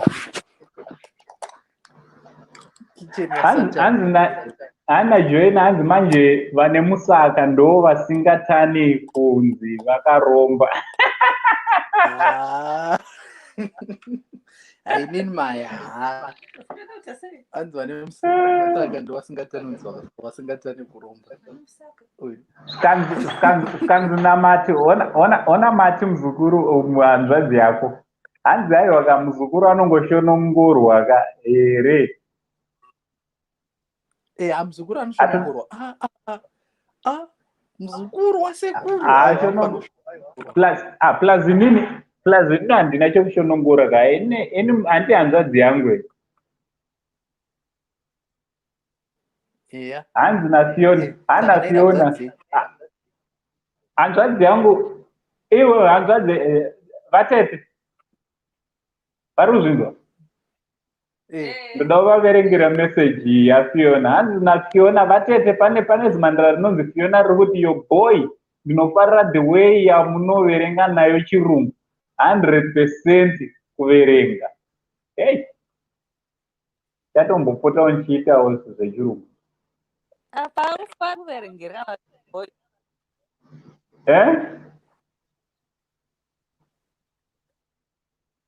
Tanzi anofanira kuverenga here kana voice. Aiwa kana voice plus pane anonzi yo boy ka imi wenyu anonzi yo boy here wenyu handi anonzi Elton. Yo boy ndewevanhu ende yo boy ka yo boy rega ndikudze yo boy munhu wevanhu ende munocheka channel yako kunopinda 20,000 subscribers. Sa 20,000 vanhu ayo boy zvadirwa chimajecha hana zvadirwa maje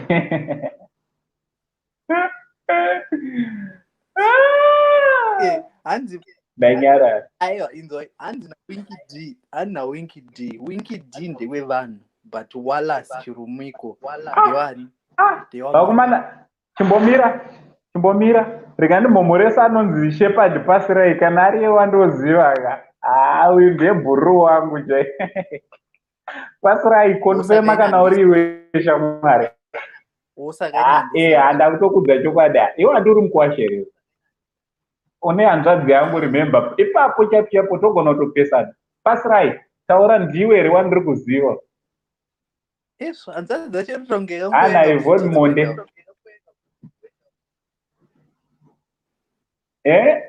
Yvonne tatopedza munhu vanhu vatoafree kana vada kuenda zvavo tatopedza hanzi namatikiti ndomushonongora allright kwete kuzoti ndakaromba murora ada kushonongorwa hanzi na Tendai zviri kudii but inanzi ndambosigwa something chamwari ndoda kumbosirwawo Emily Banda, how are you? Zviri kudii Emily Banda? Thank you very much for coming through. Pasirai ndafara zvisingaiti. Pasirai shamwari parisei paarea pedu. Pasirai, thanks very much nekusupport. Thank you very much nekusupport. Ndo patinoswera panapa mwana wamai yangu. Otherwise irisei mhuri ana mai Pasirai. I'm so excited. Unozoti ukaona munhu unozivana naye achikungokusapota don't take it for granted because kazhinji vanhu vanozivana newe sana Yoboy ndo vanokusaboteja. Emily Banda, first time yako kulopanapa. Thanks very much Emily Banda. Thank you very much for your support. Zviri kudidi. Uri boy here Emily Banda. Anchake ndechake. Zviri kudii. Kabai, kabike. Eric Nyabote, muri kubata basa. Thanks very much. Hapana pa Eric unongoziva vanoti tiri pabasa nderenye. Right. Stanley Munashe wauya tapedza zviri kudidi. Joina, hanzi joina makaitirwei naPasirai uyu. Asi ndo kwamuno aiwa Pasirai katakakura tese maitini ndi homeboy wangu. Ndi homeboy wangu chaiye uyo. Hanzi naEsther Jim makadii kule sasi renyu muchitanga kutaura munondipedza. Thank you very much mukuru wangu. Thank you so much. Alright, Ana Beauty Tendai. Ndoda kuti undinzwisise muzukuru wangu. Kana ndichitaura ndoda kuti ubate mazwi. Anditi? Isikirire basa irori. Ipapa. Ukazonzwa manje takuti chiyo boy. Turn on the notification bell.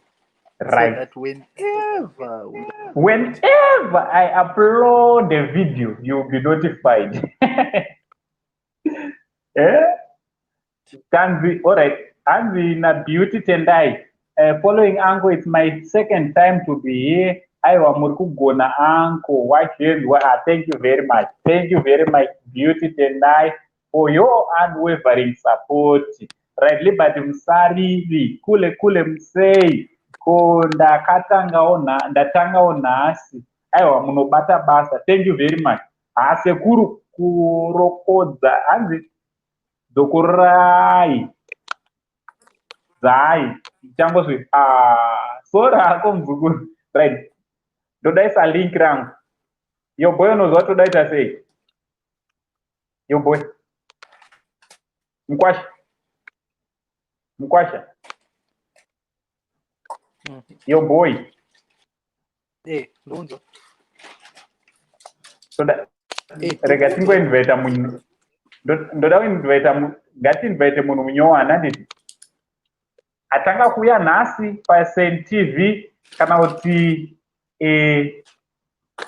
atanga kuuya svika nhasi kana kuti asubscribe nhasi ari kungofarirawo channel yedu chimbouya timbozotaura newe chimbopinda pinda ndaisa link ndoda kungotora 1 chete because datopedza.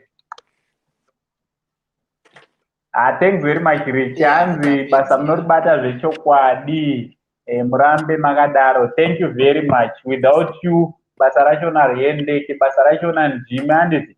Guys, uyu anonzi your boy Beats. Ane channel yake inonzi your boy Beats. Let's go and subscribe ikoko handiti. Hande tinosubscribe ikoko. Zvinonakidza ikoko. Unonotapirirwa handiti. Ndo kune chirungu kana uchida kudzidza chirungu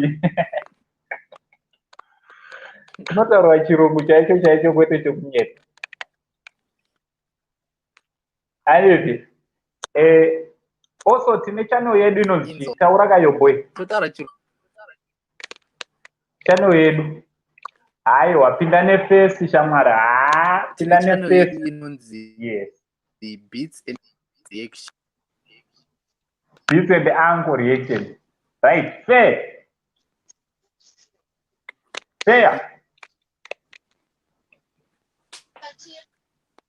Hello, Adiab.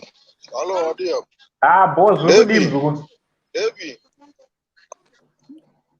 Zviri kufamba. Zviri sei baba. Hello. Pakaipa kurumurita sei? Handiri boss vangu ndokutanga here uku kana uku. Kulema wangu. All right. Saka uri papo naife.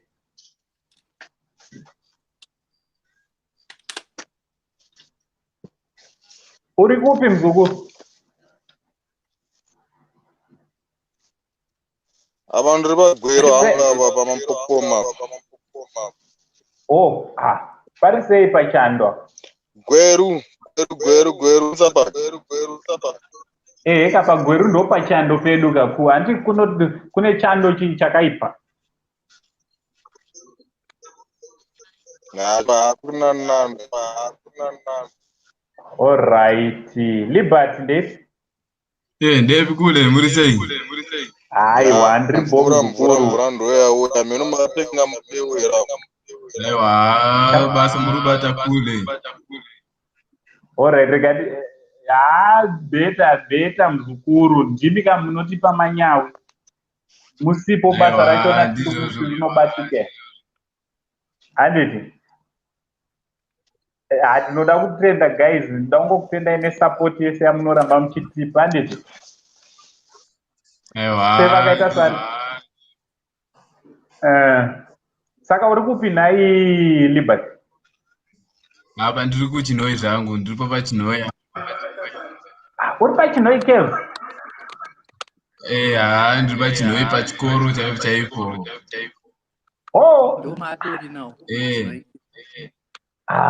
Saka zvakarongeka ndo office dzedu ka isusu ndo capital ndo provincial capital yedu ka isusu kwedu ku province patobva kuMashonaland West.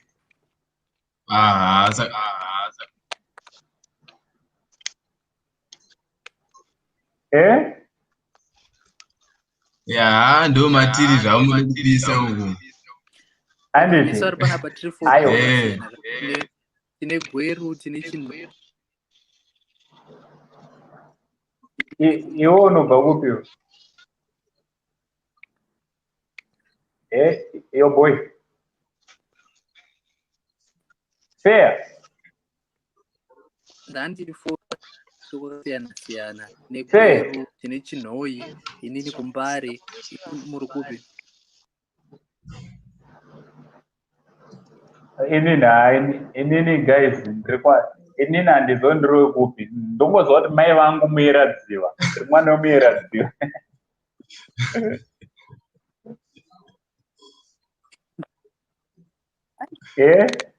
Right. Liberty. Chimbovaudzawo anything zvauda kungovaudzawo vanhu. Chero chaunoda kutaura.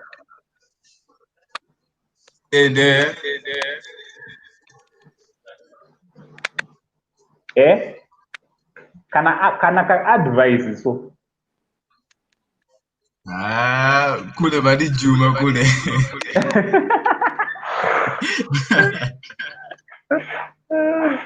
Une mdzimai une mukadzi here kana kuti musikana? Aiwa andina andori pachikoro so. Uri pagwana. Saka hauna kana bebe iri pagwana? Mbebi ndinaye zvangu. Saka zvakarongeka. Saka iwo zvako zvakatorongeka kudarika zvasekuru. Sekuru kusadaro. Ndokudza. Sekuru chimborume. Mungambozoiti chimborume kutsukira dai so utoradza muruchengetwa sekuru. Mira uone kuti chii. Ndati ndipedze nyaya yekutsvukira iyoyo. Wazviona kuti chii chinenge chisitsvukira? Tsvukira ilaitiro. Wazviona ka? Ndati aiwa. Ini nditori mutsuranza kuti kuchengetwa kusekuru. Ndanzwa nekutukwa hanzi nevamwe vazukuru vangu hanzi iwe nyaya yako yekubleacha. Kunzai iyo boy ndogara ndichitukwa kunzi ndinobleacha.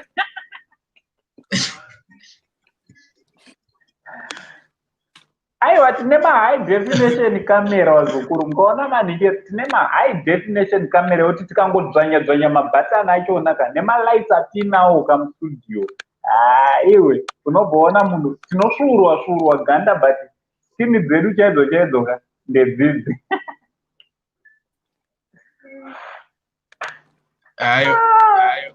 Dzakatofana newe but makato complexion yeface. Ngori light chete. Hanzi naeni muronzi atokuradza muripo sekuru. Idzi dziri kuti kudii kwezi? Hanzi naeni muronzi aiwa sekuru, this is my first time. Thank you very much Eni. Zviri kudii muzukuru wangu? Right, Matilda. Zviri kudii Matilda Bizek. Ndaswera Bo, Linda Gumbo. Alright. WhatsApp Saint TV. Vane pekunyora. Ibemanyora nditi. Vane pekunyora. Ndoiziva here. Alright, rega ndidrope pasa. Anoda kupinda. Anongouya ipapo. Andimaona kwakuchembera kwa kanga munhamba chaiko. Ndodziva. Ndoda kutodzitaipa panapa ndidziisapo. Iwo unodziziva ipapo. Usaita ungati hamene. Hanzi nani? Anko murisei mawani.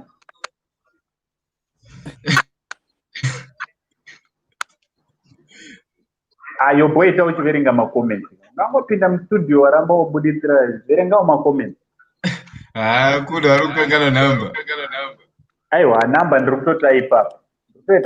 Ndakutaipa ndandadzisa. Namba dzangu hadzinetwa zokuru dzoti +971 and +971 56 960 9096.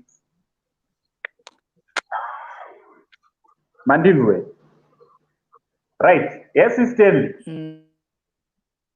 Uncle, phone yangu ni Stanley. Sorry, ndakuti Mumba. Mr. Mumba. Manzo iri na hii Mr. Mr. Mumba. Like ndorumwe kuda chese.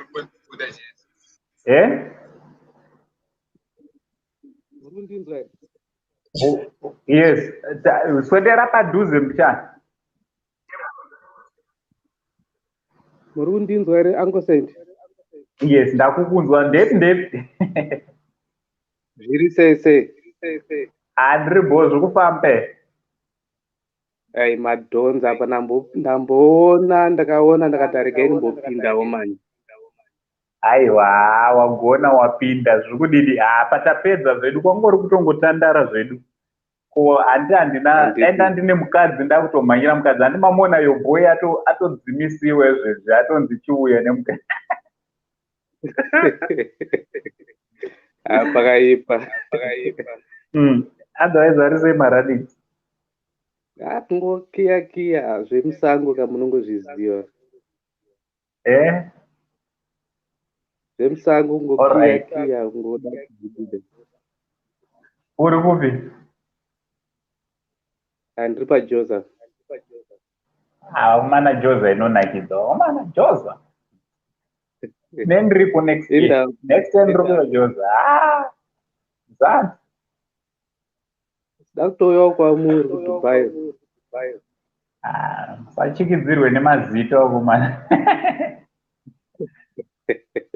indawa kule musachikidzirwe nemazita joza ikoko kuritori bhuku hainini experience yachona ndotoiziya ka ndotokudza toti hajoza bhuku hanzi nastanley munashe anko muri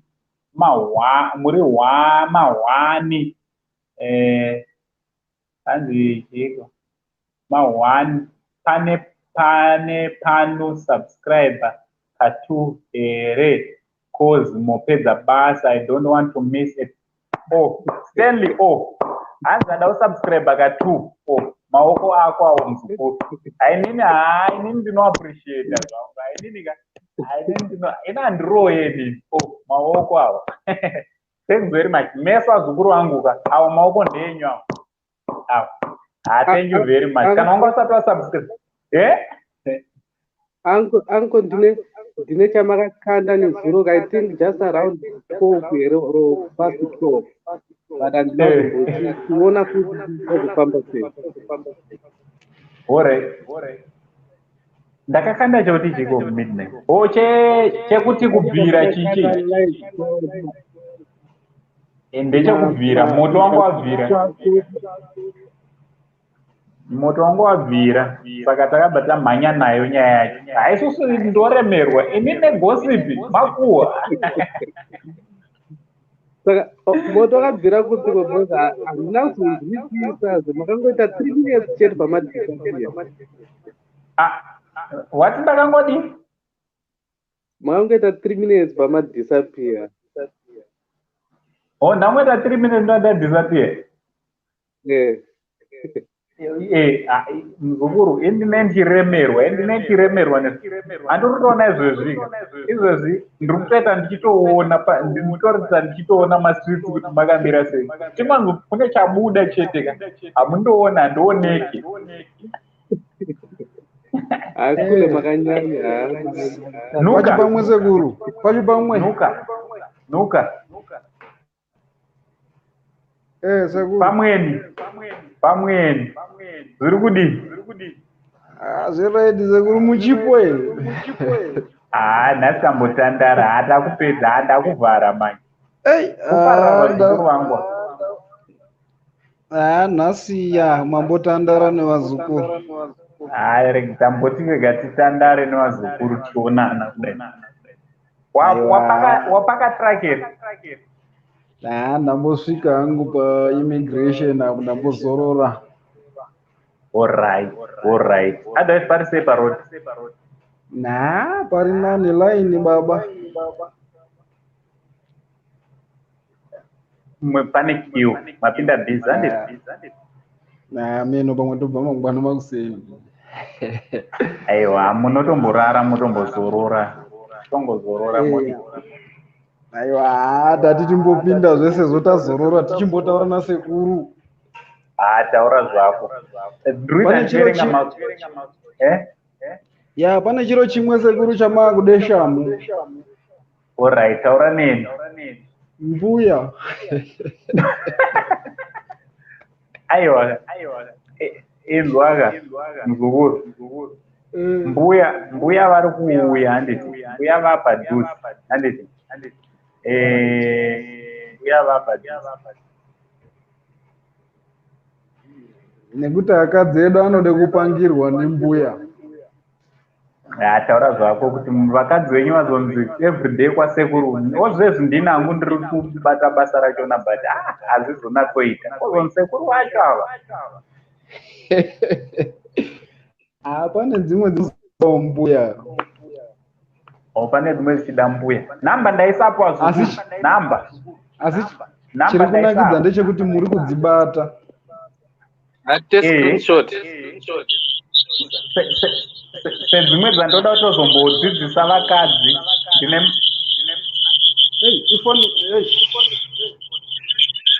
Mumba. Yes.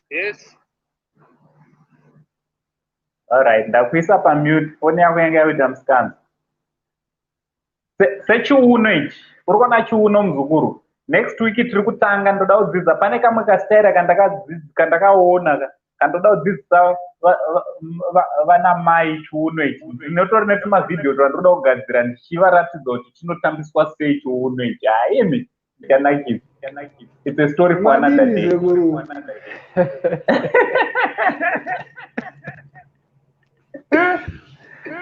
Mwangude kuwapinza chikoro. Ndoda kuitisa vanhu vangu ndega because nyaya dzacho dzandiri kuudzwa kune vanhurume kuti azodai zviri simple chaizvo zvimwe zvachona.